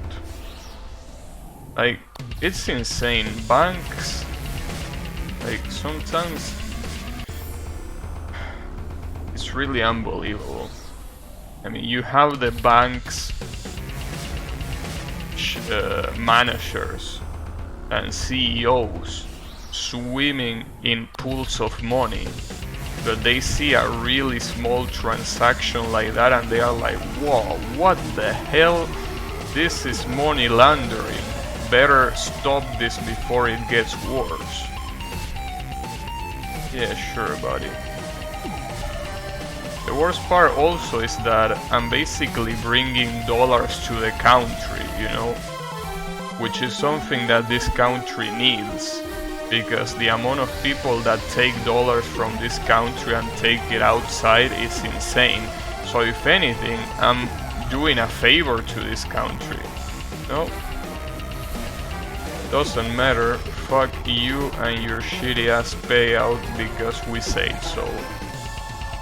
Alright, I guess. When I got affiliated, I didn't fill the taxation form since I don't have a salary, so I held a 30% tax. Well, I do have a salary, but I still need to pay tax. It's just that, you know, whatever salary I have is irrelevant to Twitch because I'm not from the USA or any country that is affiliated with Twitch. So, you know, basically, if you're from any country that is not North American or a very specific country, I think from Europe, basically you're gonna eat so many taxes. 30%, yeah, 30% is I mean, as I say before, compared to the amount of shit that they take out from me, like as I said before, I'm not gonna say the exact amount, but from a $5 donation, I get less than half of that. So that's basically more than, obviously, more than 50% taxes. Well, I don't know if it's taxes or what the hell it is. I mean, obviously, a little bit of that is commission to Twitch, but a very big portion of that is taxes. So, you know, 30% sounds even generous compared to that. I made the affiliate requirements before I took a break from streaming, but it just sounded like a pain in the ass. It is kind of like a pain in the ass. I mean, it's not a hard process, but you will have to, like, if you want to have a direct transaction to your bank account, you will need to do some research on your bank. Like, for example, the SWIFT number of your bank and shit like that. Well, not SWIFT number, SWIFT code of your bank and stuff like that. You could also direct it to your PayPal account if you have one, and I'm assuming that will be a lot easier to do. But yeah, it's kind of a pain in the ass, and the benefits are not really that great unless you are a semi-big streamer. So basically, if you're a streamer like me, being affiliate has the only benefit of basically allowing you to have an emote and having more chance at getting the transcode options. Other than that, monetary wise, is absolutely worthless. Absolutely worthless. You do have PayPal? Yeah, if you have PayPal, I'm assuming that it's not such a hard process, I think. I mean, I wouldn't see why it will be hard. But yeah, if you can do it through PayPal, I will definitely recommend it to you, because if you need to deal with banks the way I do, then that's a no. That's a very big no. Really don't want to deal with banks. Then again, if you want to transfer the money from PayPal to your bank account, you will also have to deal with banks, but I'm assuming that it's easier to do that than dealing with a wire transfer. So yeah. Anyways, the point is, you know, being affiliate really isn't that worth it at all. But, you know, if it wasn't for the transcode benefit, I wouldn't even be an affiliate. But the transcode benefit is too big to pass up, you know. It's just too good of a benefit. So, you know.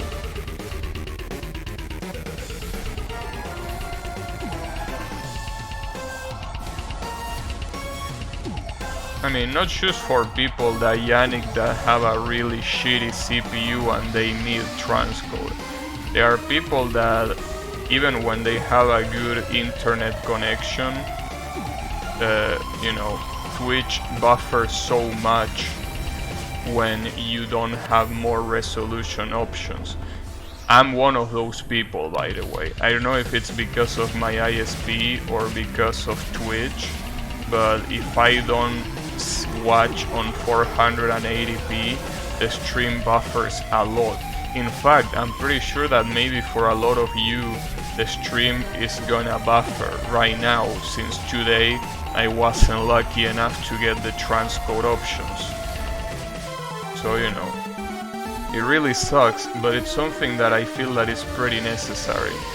And if I'm not affiliated, the chances of getting transcode are very, very small, but you know, as I said, yeah, it buffers sometimes. I mean, that's the thing. It's just the way it is, and there's nothing I can do to avoid it.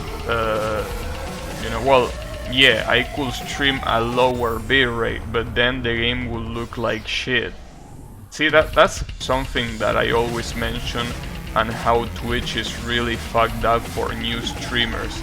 The huge advantage that big streamers have over small streamers.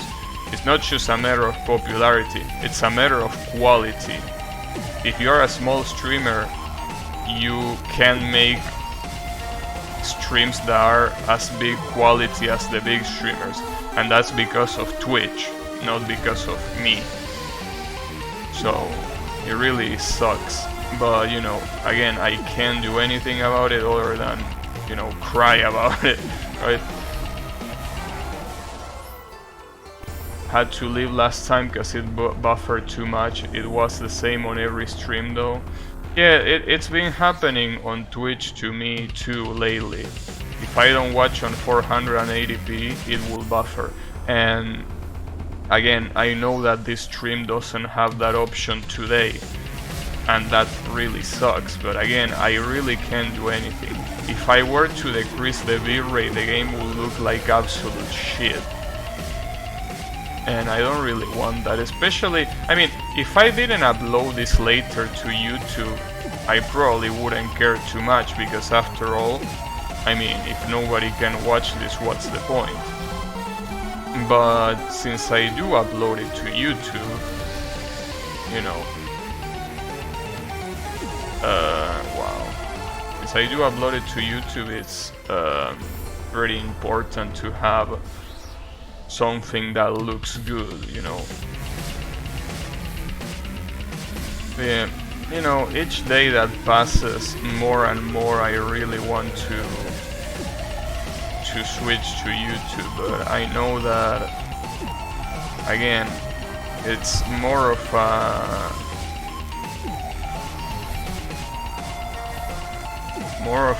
comfort thing, in the sense that a lot of people that watch me on Twitch do it because they are already on Twitch. They wouldn't go out of their way to watch a stream on YouTube, you know. And obviously you could say something like, well, you're gonna get new people on YouTube, right? But, you know, I don't think that's a good point. I mean, I don't want to lose the people that I already have, you know. So that's my issue. And besides, will I even really get new people there? I mean, nobody's really interested in YouTube live streams unless you are very popular. So, I don't know. You know, there is a lot of problems and a lot of things that really suck that you really cannot solve. They are just things that happen because it's the way they are done. Yeah.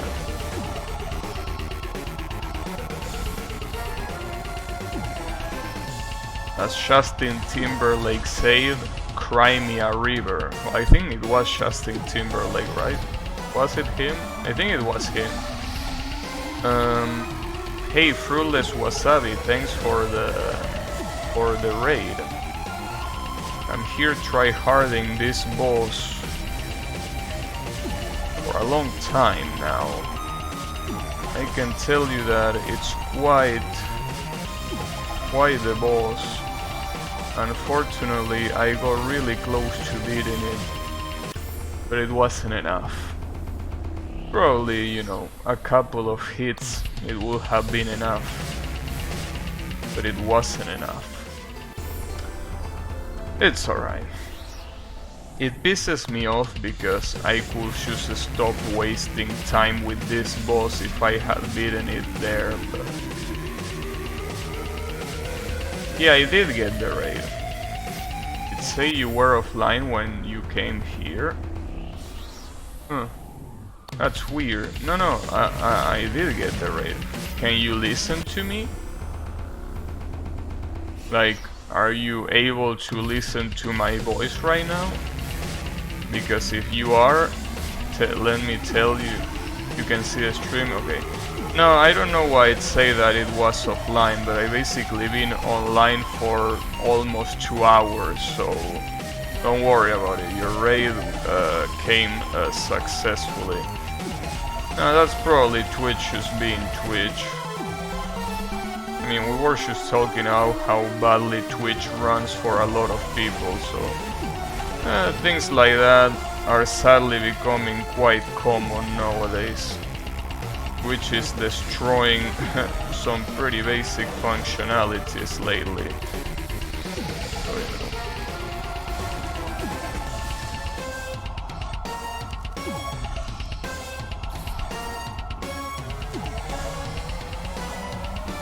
I almost died there. Are you kidding me? That was so ridiculous. And that was even more ridiculous. I wonder if there are any regular Touhou streams on YouTube. Yeah, there definitely are. The problem is finding them. But there definitely are regular Touhou streams. I mean, I'm pretty sure a lot of the popular VTubers stream Touhou from time to time, so you know. Shouldn't be a problem. Though obviously I personally wouldn't watch a VTuber, but you know, a lot of other people would, or maybe you would too.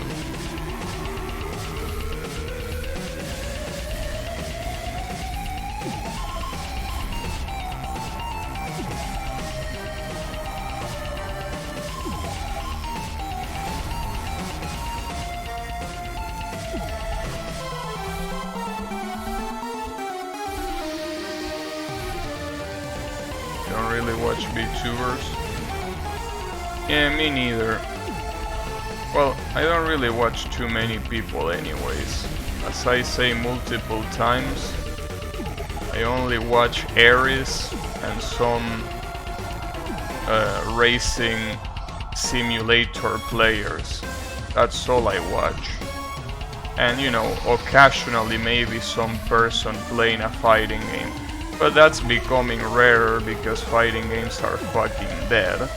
So you know, that's usually something that doesn't happen that much anymore. But it's okay.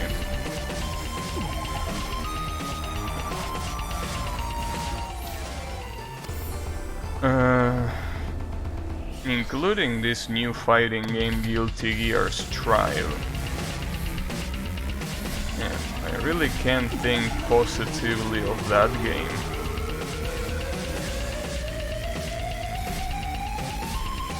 That game is gonna be so dead. And people are gonna be surprised. Why is this game, this $60 game, featuring 12 characters and a season pass at launch that barely has any content and a very sad excuse of a gameplay? Why will this game be dead? People ask. Well, I don't know. I don't know why such a game will be dead. Well, you know. A lot of people are being pretty optimistic. Some of them are being pretty delusionally optimistic. But that happens with every fighting game that gets released. A lot of people are saying like, damn, this is gonna be the one. This game is gonna be sick. Oh, how many times have I heard that, boy? How many times have I heard that? You wanna know for what game I heard that? Well, one of the many games that I heard that for. Yep, Street Fighter V. Well, I mean, the game is not dead, it still have a lot of players, but you know, saying that the game is good will be very dishonest. It will be disrespectful for good games, you know. It will be actually disrespectful for good games saying that that game is good. But you know, I think that a lot of people don't really care that much about respect nowadays. Yeah. That includes claiming that games like Street Fighter V are good. But it's okay, you know, who cares? Like, the bottom line is, who gives a shit about fighting games anyways?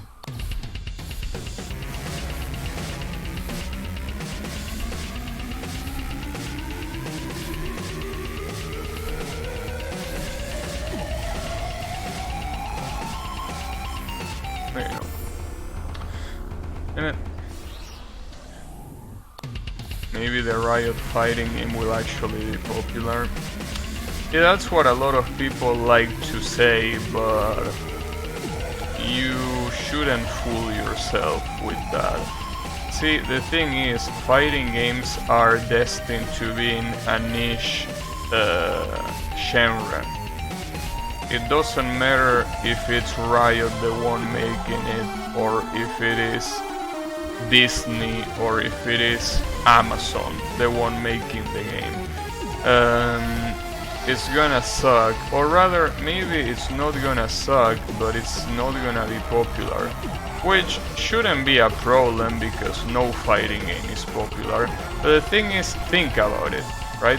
This is a fighting game made by Riot, the same people that make League of Legends. Do you really trust a company like that to make a good fighting game? I mean, maybe you do. I don't.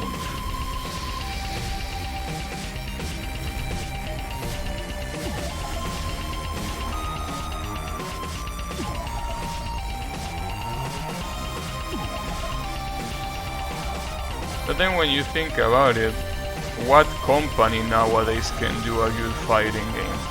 And then you start noticing that there are almost no options left.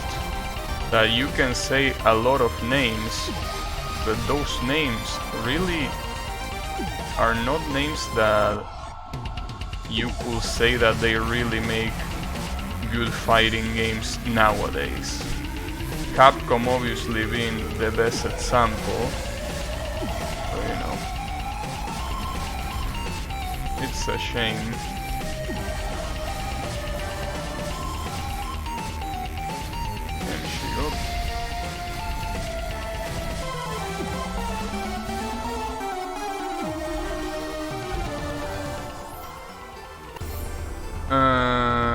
They made Valorant and it's pretty good. I don't know. I heard more people say that Valorant is a piece of shit than I seen people saying that Valorant is good. In fact, you might be one of the only people that I seen saying that Valorant is good. Which, you know, doesn't mean anything. Obviously, everyone has different opinions, but, you know, I don't know. I wouldn't really say that that's a good game, honestly.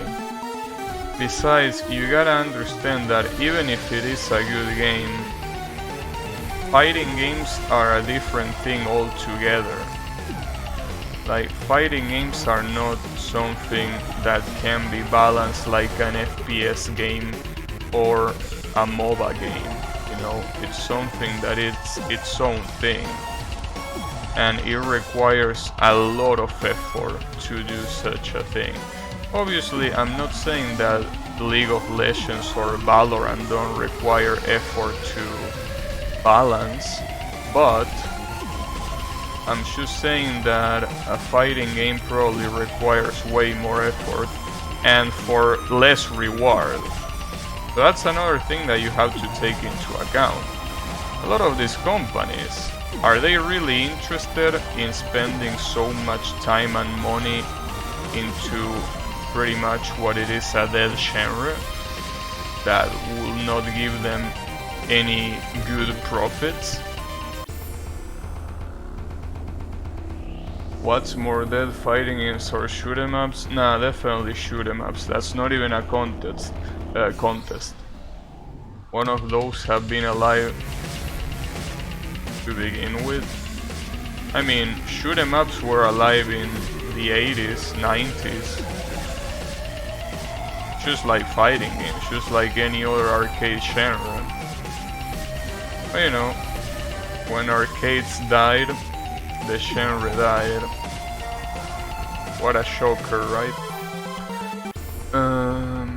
I stopped playing because of the anti-cheat, so annoying to have to restart my computer each time you wanna play. That sounds excessive. But yeah, basically, all I'm trying to say is that Riot is definitely a company that I wouldn't trust to make a fighting game. But as I also said before, I wouldn't trust any company to make a good fighting game anymore.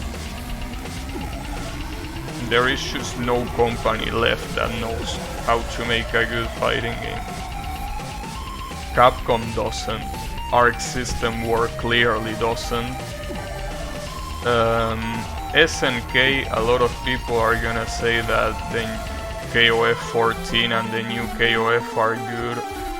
And you know, I respect their opinion, but honestly it just feels like it's people that want the game to be good and are just lying to themselves saying that it's good.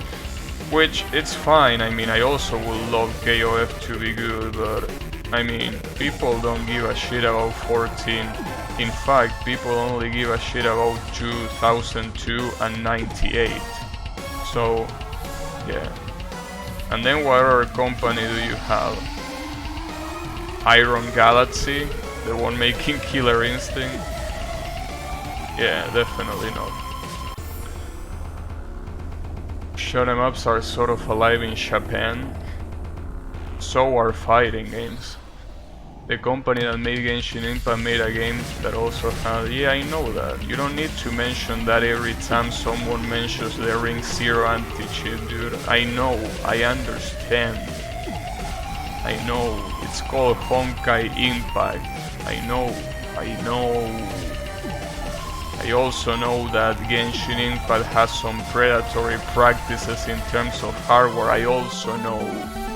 You don't need to bring up Genshin Impact every time we are talking about scams.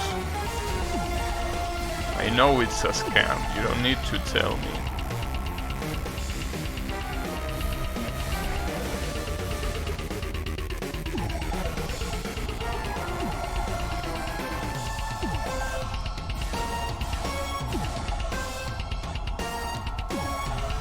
Called coping.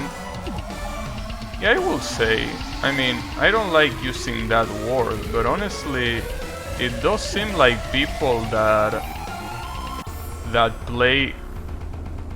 say that KOF 14 was a really good game and that KOF 15 is also gonna be a really good game. It really feels like they are people that are coping, but then again, I don't wanna disrespect other points of view by calling it coping. I mean, I just disagree, that's it. But, you know, it feels like it. I'm just gonna say that. It really feels like they are coping with the fact that their favorite franchise can release a good game. Or at least, well, that's the word, a good game. I mean, you can make a game be decent, but that doesn't really mean much. I mean, I will probably say that KOF 14 is a decent game. So what? Like, what am I trying to say with that? Touhou 18 will be good? I don't know. I honestly don't care really that much. You know, lately, I mean, obviously I'm interested in a new Touhou, but not like I'm as excited as I will be years ago. Because, you know,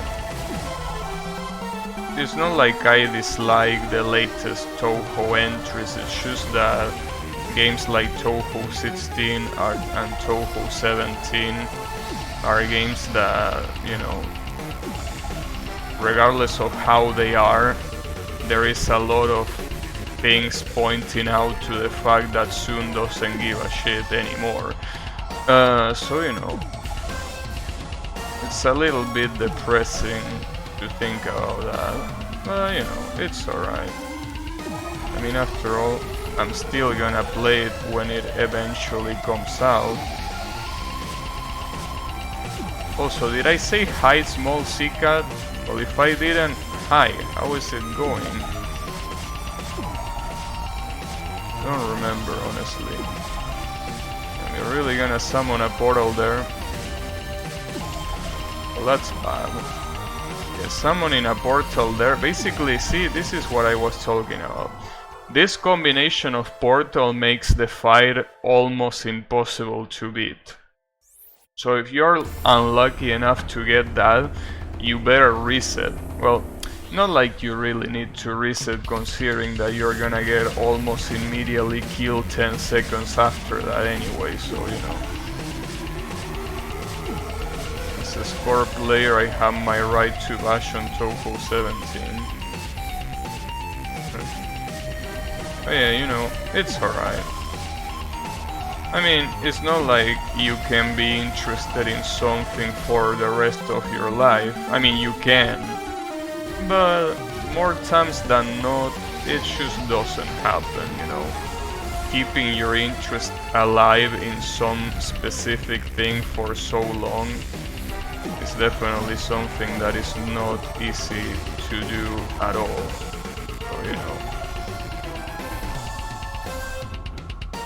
When it comes to Touhou, I still obviously like the concept, and I obviously like a lot of things about it, but you know, it's something that I'm definitely not as interested as I was years ago. I mean, that's pretty clear. What's also pretty clear is that I just got screwed over by this fucking bitch. Damn, it really doesn't matter if I go to the right side. This thing is gonna eat me up. Well, that's a shame.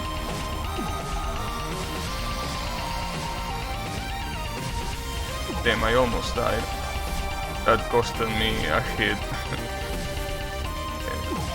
This is definitely not winnable at all. Not winnable.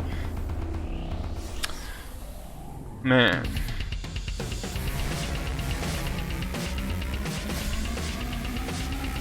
See, the problem is that every time that I get killed in one of these attempts, I remember more and more that attempt that I almost got it. And it makes me more and more salty.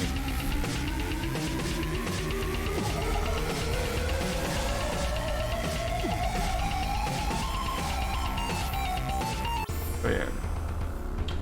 It really is a shame. It would have really been an interesting day if I could beat this boss today. But if I can beat this boss today, then today is definitely a day to forget.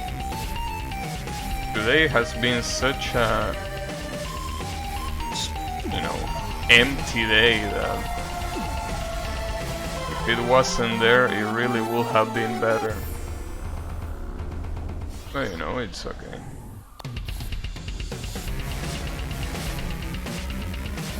Honestly, even if I'm not sleepy, I really want to go to sleep, just so I can say goodbye to this day. But you know, It's not over yet. It's still not over yet.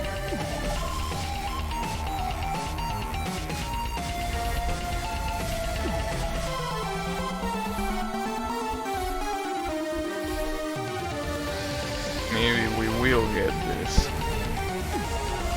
Maybe. No, probably not. Forget about it.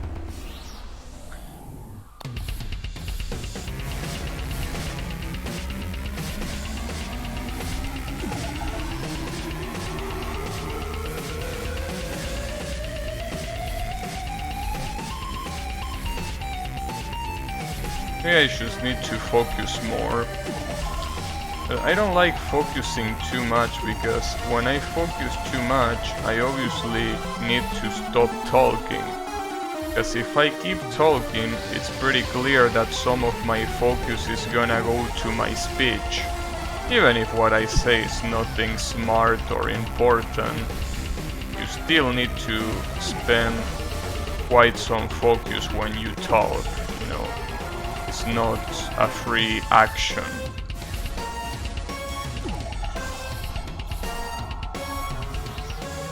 Okay, so one of the portals is gonna be there. What about the other one?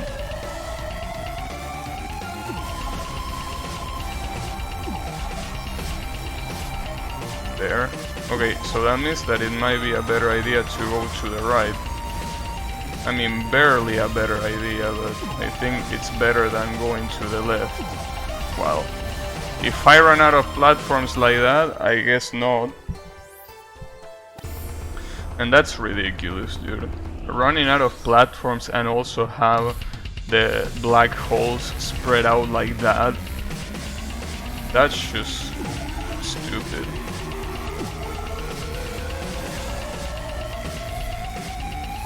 The portal RNG is bullshit. The portal RNG and the platform RNG are bullshit. If it was only the portal, I would have already beaten this fight a long time ago. But the platform RNG is what's really fucked up. If it wasn't for that, I really would have beaten it already. I mean, I would have beaten it, obviously, in that attempt that I was 2 hits away for sure.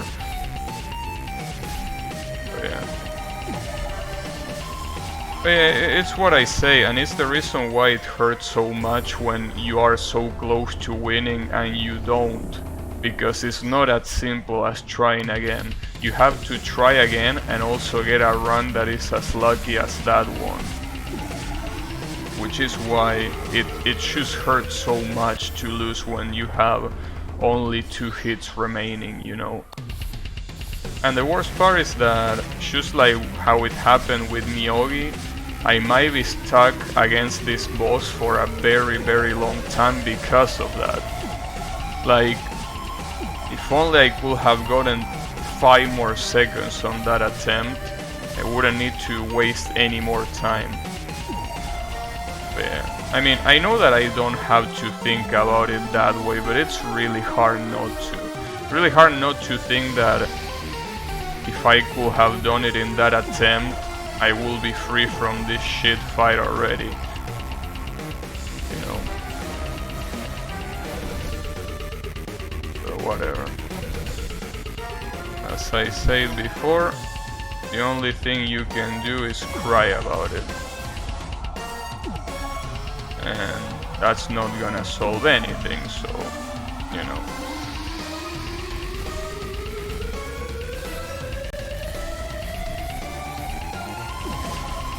Oh, come on, dude. That spawned right on me. Oh, is that legal?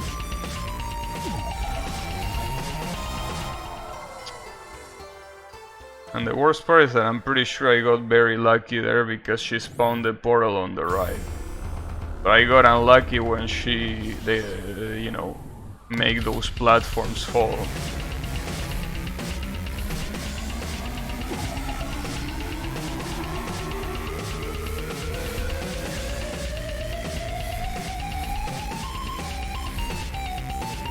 You know, I think that at this point I really come to the point where I can't wait until I beat this game.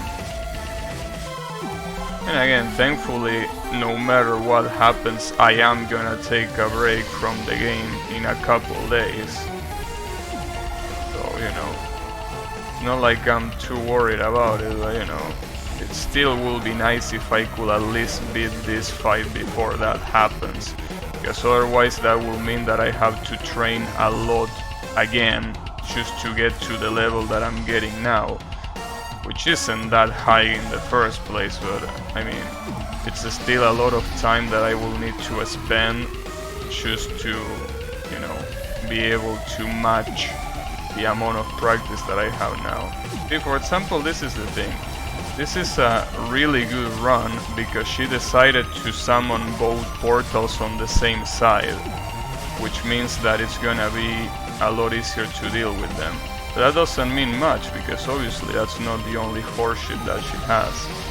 And what I was trying to say is that this is what makes losing runs like this so sad, so frustrating. Because you know that a run like this has the potential to be their run, right? That's what really upsets me, right? Like, that was a perfect run, RNG wise, but I just couldn't do it. So now I probably have to wait like 10 runs before I get another good run like that one.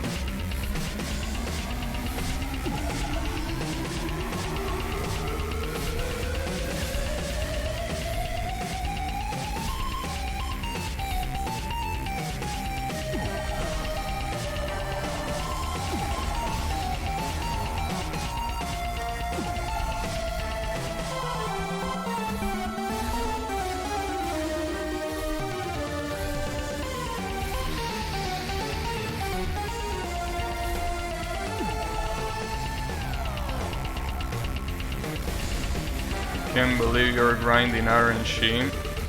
I mean, that's pretty much what I was doing in Wings of, in the Miyogi fight. I mean, the Miyogi fight is pretty much that, grinding to get good RNG. It's just that maybe in that fight the RNG is a little bit less noticeable than in this one. So even if that's the case, I will still repeat that this fight is way easier than Miyogi. See, okay, I got good RNG again. Well, good RNG, it's a way of saying, because I got good RNG with those portals, but I don't know if I got good RNG with the platforms. I mean, look at this. Nice. Look at that. I mean, you literally can't do shit there. You're dead because the game decided that you're dead, not because you deserve to.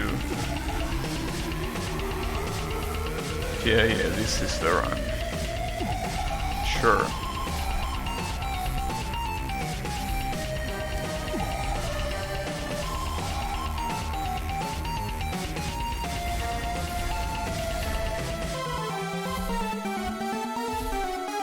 Soul Green moment. I don't know. Yeah, probably. Yeah, it probably is.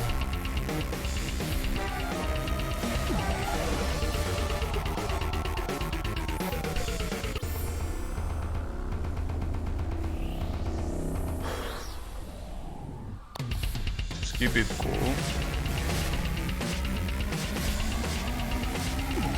Just keep it cool. There is no reason to be upset at the subhuman that made this fight. Don't worry about it. He doesn't care about you, so why do you care about him?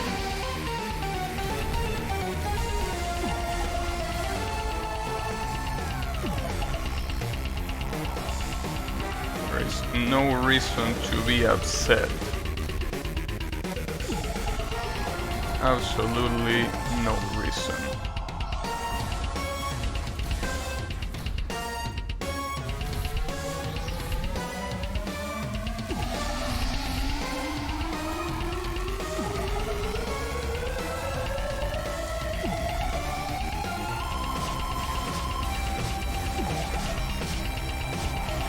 That.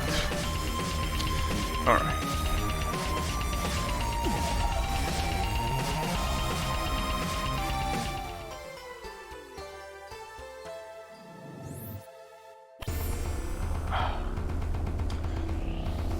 You know,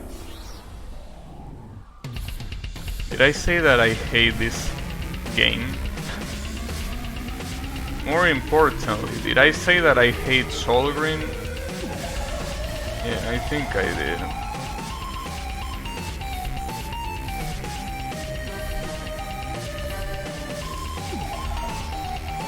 It's alright.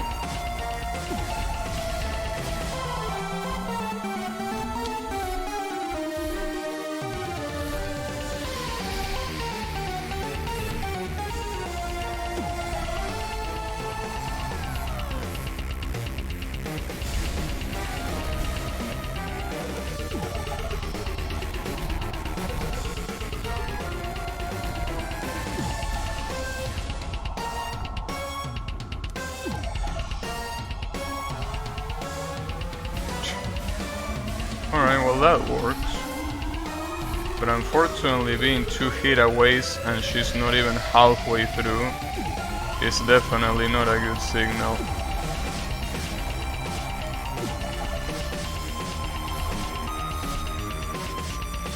You piece of shit.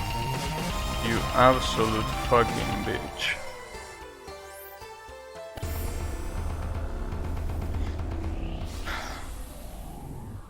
Okay.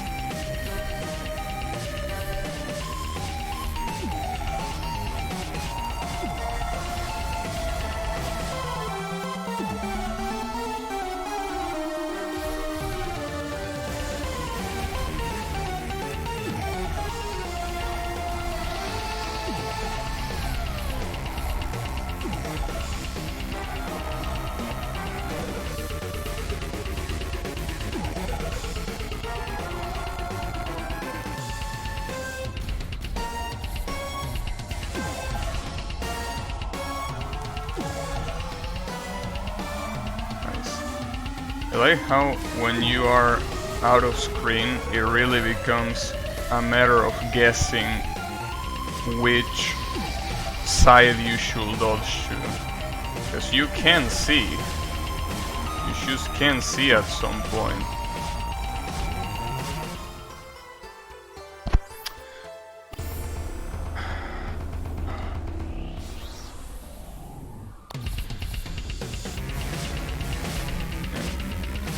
Losing my breath.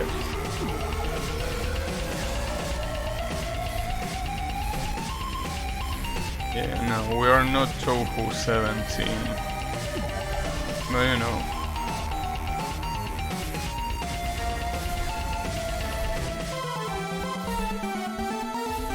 I mean, fights like this really drain all of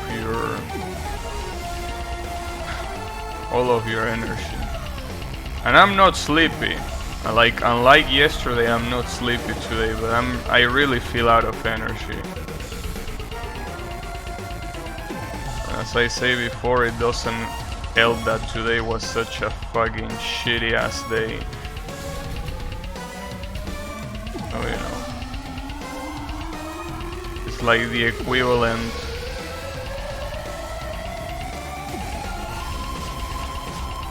of coming home from a hard day at work. It turns out the dog shit on your carpet. And that's why I don't have dogs. Fuck dogs. Honestly, fuck any pets while we're at it. I'm gonna take care of a dirty ass motherfucker. I already have to take care of myself. I'm already enough of a dirty ass motherfucker to worry about another dirty ass motherfucker. Come on, bro.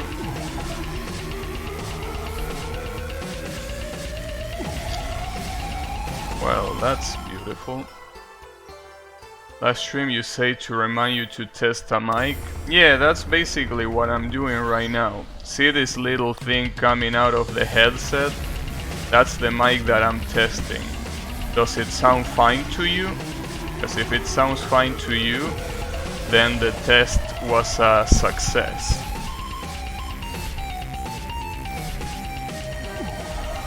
Hopefully it does, because it's the one that I'm gonna be using when I'm gonna be away. So it has to sound good.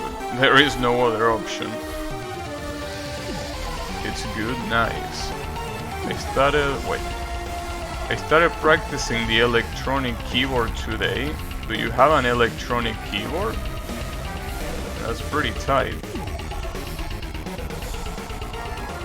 Yeah, you know, an electronic keyboard will be a really nice thing to have, quite honestly. But I don't feel like spending money on one, much less I don't feel like spending space on that. So, you know. But I'm pretty sure I'm not really gonna use it that much anyways. I say this multiple times, but I'm not a creative person. So, I mean, in order to be able to play an instrument, you have to study, yes, obviously, but you also need to be creative to make something good come out of it. And as I'm not. So I don't think I will be able to make use of one of those things. My mom has an old one, but it works fine. Nice. Pretty cool. I have a piano, like an actual classical piano, but you know, that's even more annoying because that only makes one type of noise, different from an electric piano where you can just put any sound sample that you want. On a really nice Toho Song piano sheet to learn from. Nice. Yeah. Obviously something that a lot of people recommend when you're already studying is to try to replicate other people's music. And while you're doing that, you're starting to understand a lot about music in a way. Obviously studying is still important, but you know, there's nothing like practice, you know.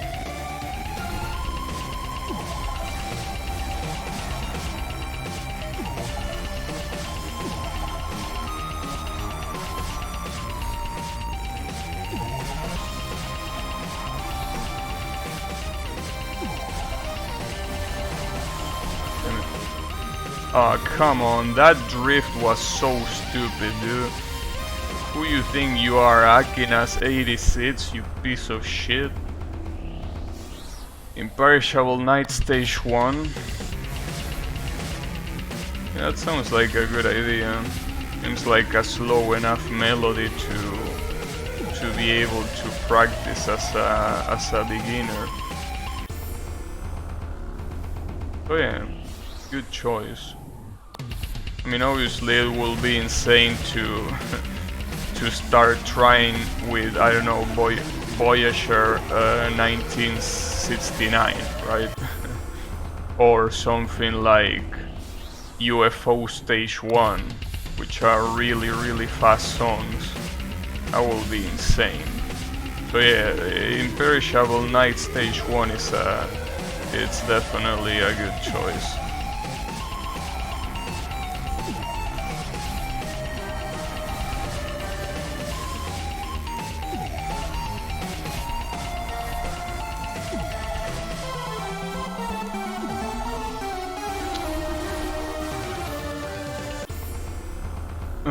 God damn it, dude. Every time that I lose, I get more and more pissed at the fact that I fail with 2 hits remaining. I just can't get it out of my mind. I just can't get it out of my mind. Can't get it out how I was so insanely close. I just can't do it. I got so insanely close that it's impossible to get out of my mind. I just can't. I really want to stop playing right now, honestly. I don't think I'm gonna get... I mean, it's impossible to get a better run than that one, because a better run than that one will imply that I will beat this boss. And honestly, that really doesn't seem like it's gonna happen. Not today, at least.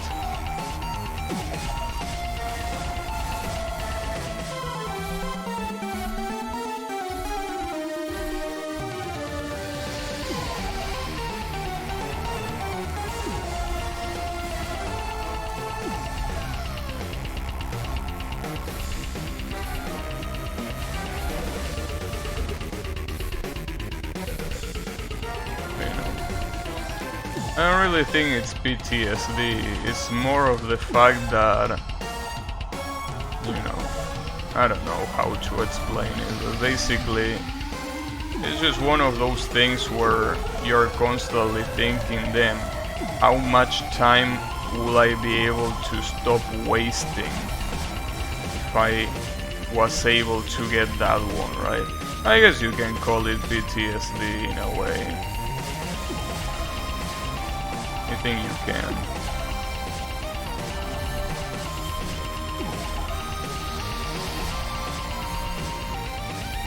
And moving like that, it's insane, dude. If you move like that, I won't be able to dodge shit. Which I know it's kinda like the point, but Jesus Christ, dude.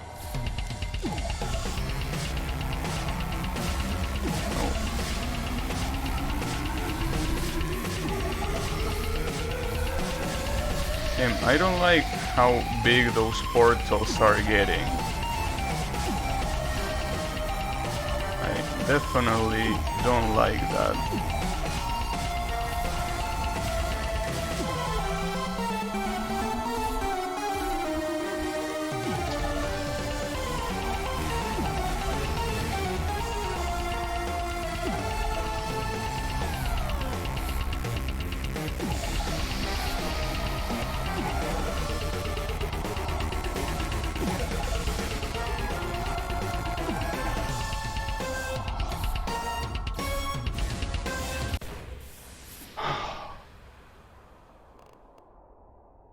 Oh, thanks fucking God.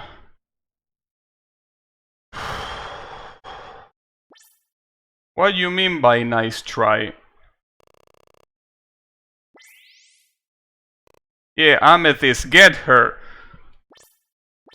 Get her ass. Damn, get on. Whew. Phase 2 my balls. Phase 2 my fucking balls. This shit having a phase 2.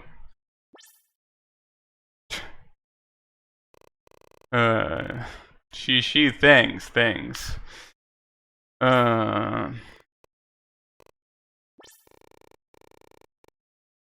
What you mean it's gone? She's only captured, we're gonna get her.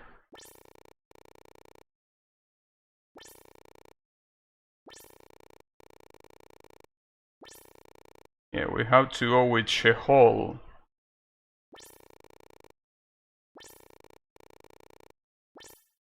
Alright. Sure, just give me a checkpoint. Damn, we're approaching the final boss for sure here. Like, I feel that we're definitely approaching it. There is no secret here, right? Oh. Well, are those tentacles something that kill you? Well, at least I got the save there. Whew. First time, try every time. How is it going, Yami? Bye Crimson. When you say Crimson, you mean the... Oh, and also Aldo. I didn't see Aldo there. How is it going, Aldo? Yeah, I know, right? This has been insane. Yeah, no, these tentacles are for show. Is the water for show? Alright, that water is boiling water. Oh, that means that I should change the title of the stream, because this is again a blind playthrough, basically. Blind play. But, alright. Jesus Christ, dude, I'm shaking. I can barely hit the confirm button. Humanity restore. Final boss attempts. I don't know. There is nothing here, right? Like, there is not a secret up here or something like that. No, it doesn't seem like it. No, okay, we just can continue. A visually impaired one? Huh. Okay, oh, I should change weapon. I should change it to the good old scissors. So I really wonder how fucked this is. Oh. But will you look at that? Also, why is Amethyst following me? I mean, I don't mind. I like Amethyst design, but... I mean... This is gonna be like the Mega Man disappearing blocks, huh? She has a crush on you? Huh. Yeah. Maybe. Well, then again, I beat her ass before. Amethyst was probably one of the hardest bosses before Miyogi. Like, this girl right here was an absolute pain in the ass to beat. Like, you have no idea. Like, I don't know exactly how many times it took me, but I'm pretty sure it was like 4 streams in order to beat her. It was a lot more than it should, that is.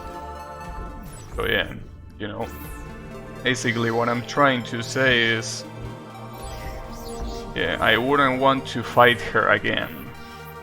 I barely even remember the fight. It was a fight that I think she used every single element. She used fire, lightning, ice, you know, rocks.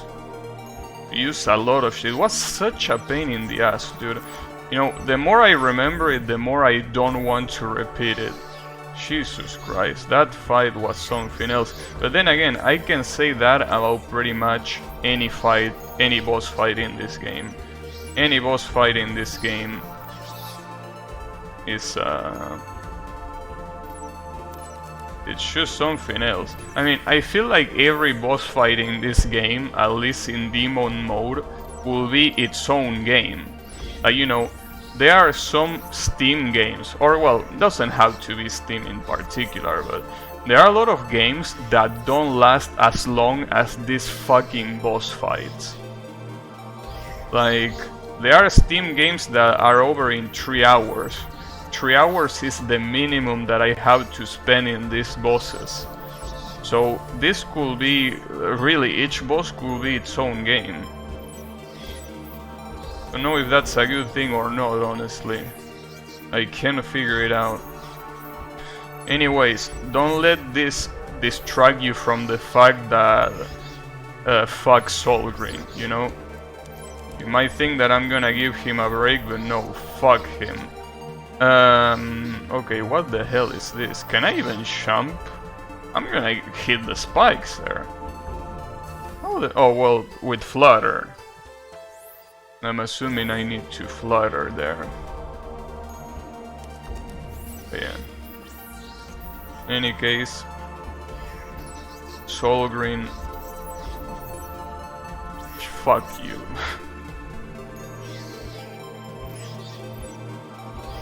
You know, and again, as much as I like to say that, at the end of the day, you were able to make me play that game for more than 100 hours, so you blink, did you pass it? What do you think? Even Aldo saw it. Like, scroll up in the chat and you will see that Aldo is right there, saying "Vamos." Damn it! Can you believe it? Even Aldo got it. How does that make you feel, Mr. Tusk? I closed this a bit and I came back. Well, I mean, see, that's how these things go. Like, what can I tell you? It's unfortunate, but it's the way it is, you know?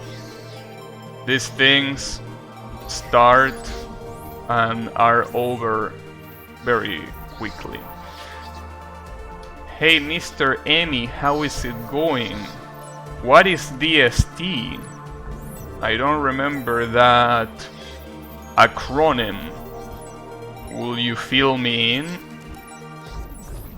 DST. That could be many things. DST. Don't Starve Together?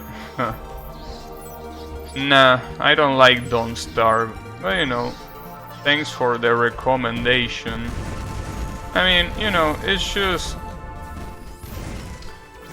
one of those games that I don't like the way it looks. Like, do you know The Binding of Isaac? Imagine a stream of Gabi playing together. 2K viewers minimum. Damn, the crossover that everyone wanted, but nobody knew they wanted. Maybe. I don't know. Double suck. See, do you know, Emmy, the game The Binding of Isaac? Do you know that game? About that crying child that beats shit up with his tears? You know that game? Well, you probably do. It's a fairly popular game, after all. Well, if you know that game, I can tell you that, to me, Don't Starve and The Binding of Isaac basically share the same disgust that I feel when I look at them. They are games that the art style just makes me feel disgusted, and that's the point. That's what the artists were going for. Like they wanted to make you feel disgusted, but it's just too much for me to handle, you know. It's not a funny game, it's frustrating. We have 2 bosses left with Mr. Sunglasses. Day 250 approach. This one is better. You are good with Mr. Tusk. Oh, you're gonna play Dota? Damn. I remember in 2019, when I was playing this game, Emmy was talking about the possibilities of becoming a Dota pro. So that means that he's been playing that game for quite some time, you know? Wow, 2 checkpoints in a row that are disabled for demon mode. Nice, that's pretty cool of you, Solgreen. Did I say fuck Solgreen already? I'm gonna say it again, fuck you, Solgreen. It's never enough to say it just a couple of times. Unbelievable, dude. 2 fucking checkpoints in a row that are disabled for the plebs that play on Demon. Can you believe it? And the worst part is that both of them, look at the color. Okay, never mind, that's an easy mode checkpoint, but the next one is a normal mode checkpoint. That's unbelievable, dude. I couldn't believe I missed the boss dead. It's alright. I mean, see, the thing is, with this kind of streams, sure, it's pretty nice to see it happening live, but that's what the VODs are for, you know. I understand, it kinda sucks to miss a cool moment, right? I understand that, but, you know, it's still something that you can revive. I mean, keep in mind, there are some people that are people that frequent this channel a lot, and they never seen this game in 2019.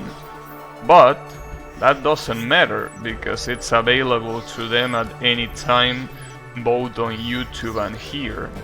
So, you know, don't worry about it. I mean, besides, as I say before, that's not even the final boss. So, don't worry about it.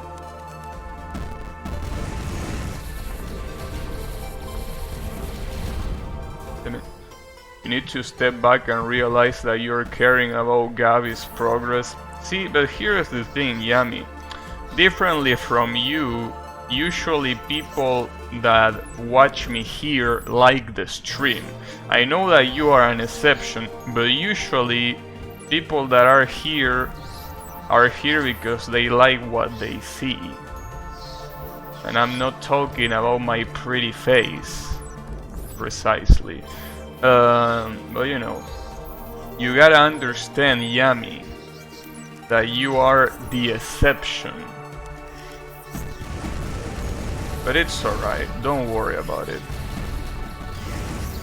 I mean, hey, at least you are special. Take of that what you like. Gabby pays me to watch him play. Damn, dude, you can't disclose such a thing. You can't disclose that. That's in the contract. Anyways, you wish I paid you to watch me. You wish. Yami wishes that too. But you know. Contract revoked.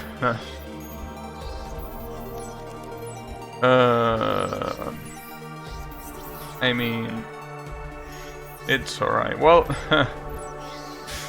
I remember, you know, the same person that did the offline drawing and obviously my avatar, you know, that drawing of me. I remember that she jokingly say that she will watch me if I paid her.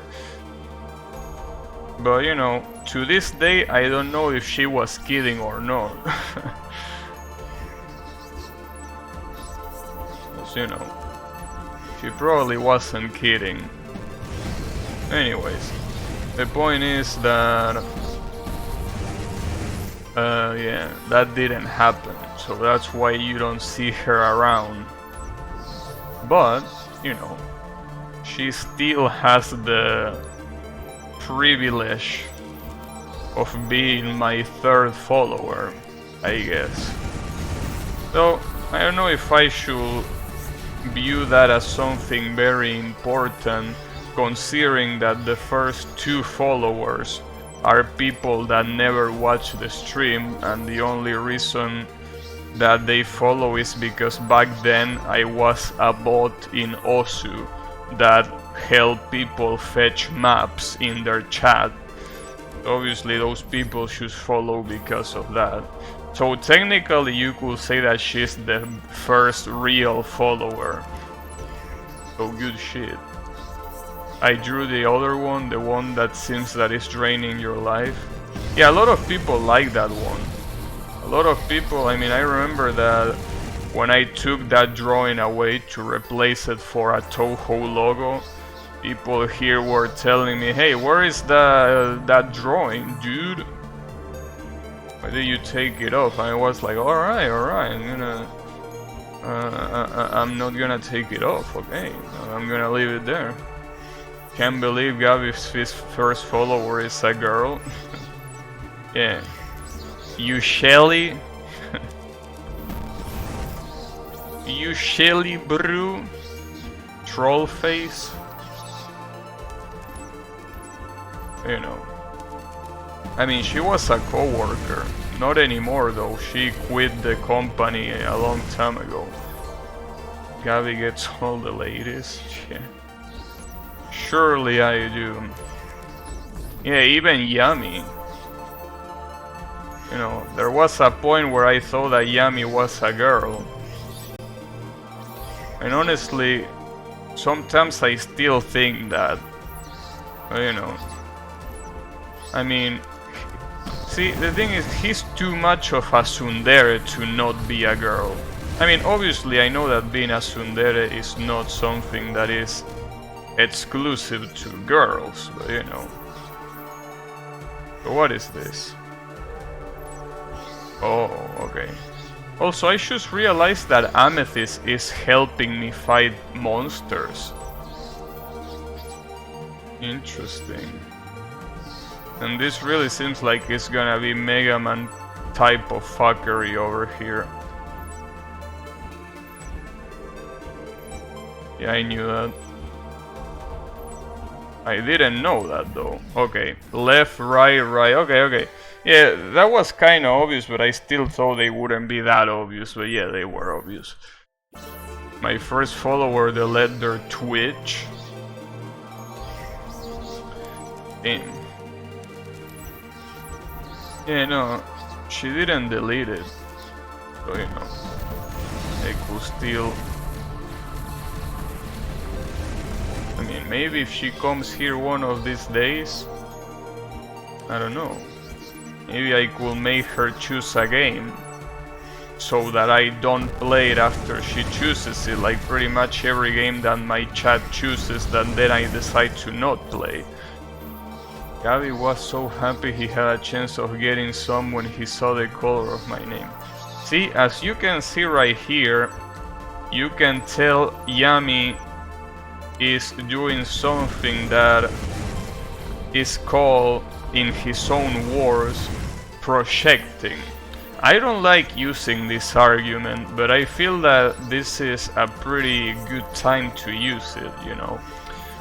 You know, basically he's saying so happy that I thought he was a girl, when in reality he's the one that was happy of hearing that. I'm pretty sure that when he heard that, he got pretty hard. But you know, unfortunately for you, Yami, I'm not homosexual. Sorry. But you know, it's alright. As you know how the saying goes, there is a lot more fishes in the sea. What the fuck we talking about? We're talking about, you know, Yami's feminine side. Anyways, how is it going, Drano? Yami femboy? I don't know. I don't think so. In fact, I'm pretty sure that if I hear him in voice chat, he's gonna sound like a trucker with a Texas accent.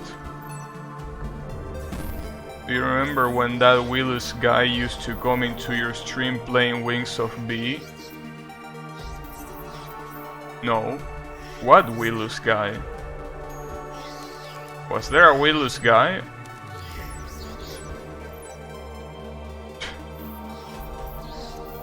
Man, alright. You got me. You got me. I won't make any excuse this time. You got me. Alright, good shit. You remember Balavis? Yeah. Yeah, we lose these nuts. We lose suck on this. Yeah, that was a good one. I will give it to you. That was unexpected. It was original and it had the right execution. Oh yeah, I give that one an 8 out of 10. Yeah, see, for example, what Small Seacat is now doing will be a 1 out of 10. Because, you know, come on, bro.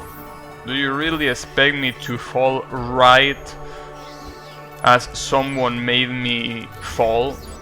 That's not the way it works. You're supposed to wait until the victim is defenseless.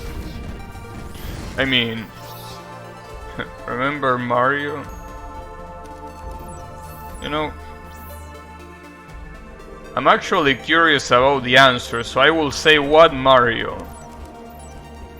I just wanna see what he says, so I can add to my arsenal. Mario my ass? What?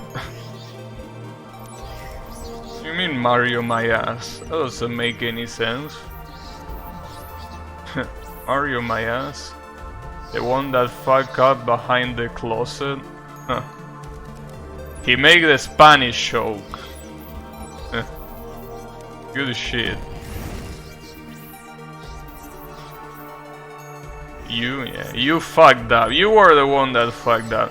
Though, you know, we don't say behind the closet, we say inside the closet in Spanish. That guy Raul. Come on, bro, that's also a show that only makes sense in Spanish. Come on, bro. Here it is behind. I guess you like it from behind after all. You know, that's fine. You know, good shit. Honestly, Draenor, you got a good one. You got a pretty good one.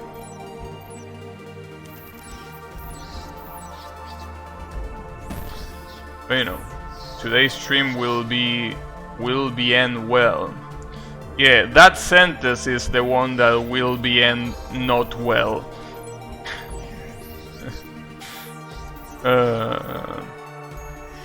Will end. I see. Alright.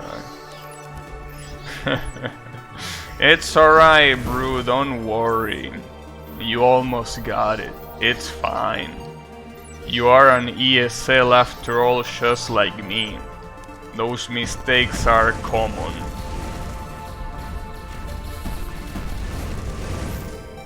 But yeah. No, I gotta say that basically, honestly, today was a really shitty day before this. Like, the fact that they rejected my Twitch payment, the fact that... Damn, that's a pretty good signal of what just happened. You know what just happened, yeah? The controller disconnected, that's what happened. So, what better way to end the stream than with a controller disconnection, right? Yeah, that's like the perfect signal, it's like a signal from the heavens. But yeah, what I was about to say is that today was a very shitty day with all that payment rejection and shit. And it was gonna end up as a really shitty day when it was nothing but tryharding the boss. But the fact that I was able to beat it definitely has cheered me up quite a lot, so we can finally put a good end to this day. And obviously the fact that all of you were here to witness it. I mean, except for Tusk, but it's okay, don't worry about it, Tusk. It's alright. You will get a chance later. I'm pretty sure that when I get to the final boss, you will be able to witness when I beat it. So don't worry about it. It's alright. So, speaking of masochism and speaking of Solgrim,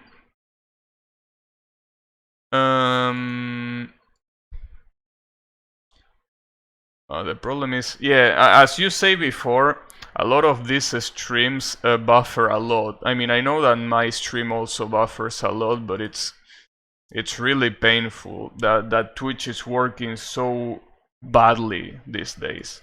But anyways, that's not important. I wasn't here, but I did something better. And what did you do? Oh yeah, the Willus choke, yeah. That also was a really good way to end the day too. The fact that someone made me fall for that finally. Anyways, thanks everyone a lot for watching. I will obviously keep playing this game on the following streams, but in the meantime have some pure masochism, even more than this. So, have a good one everyone, thanks for watching and take care.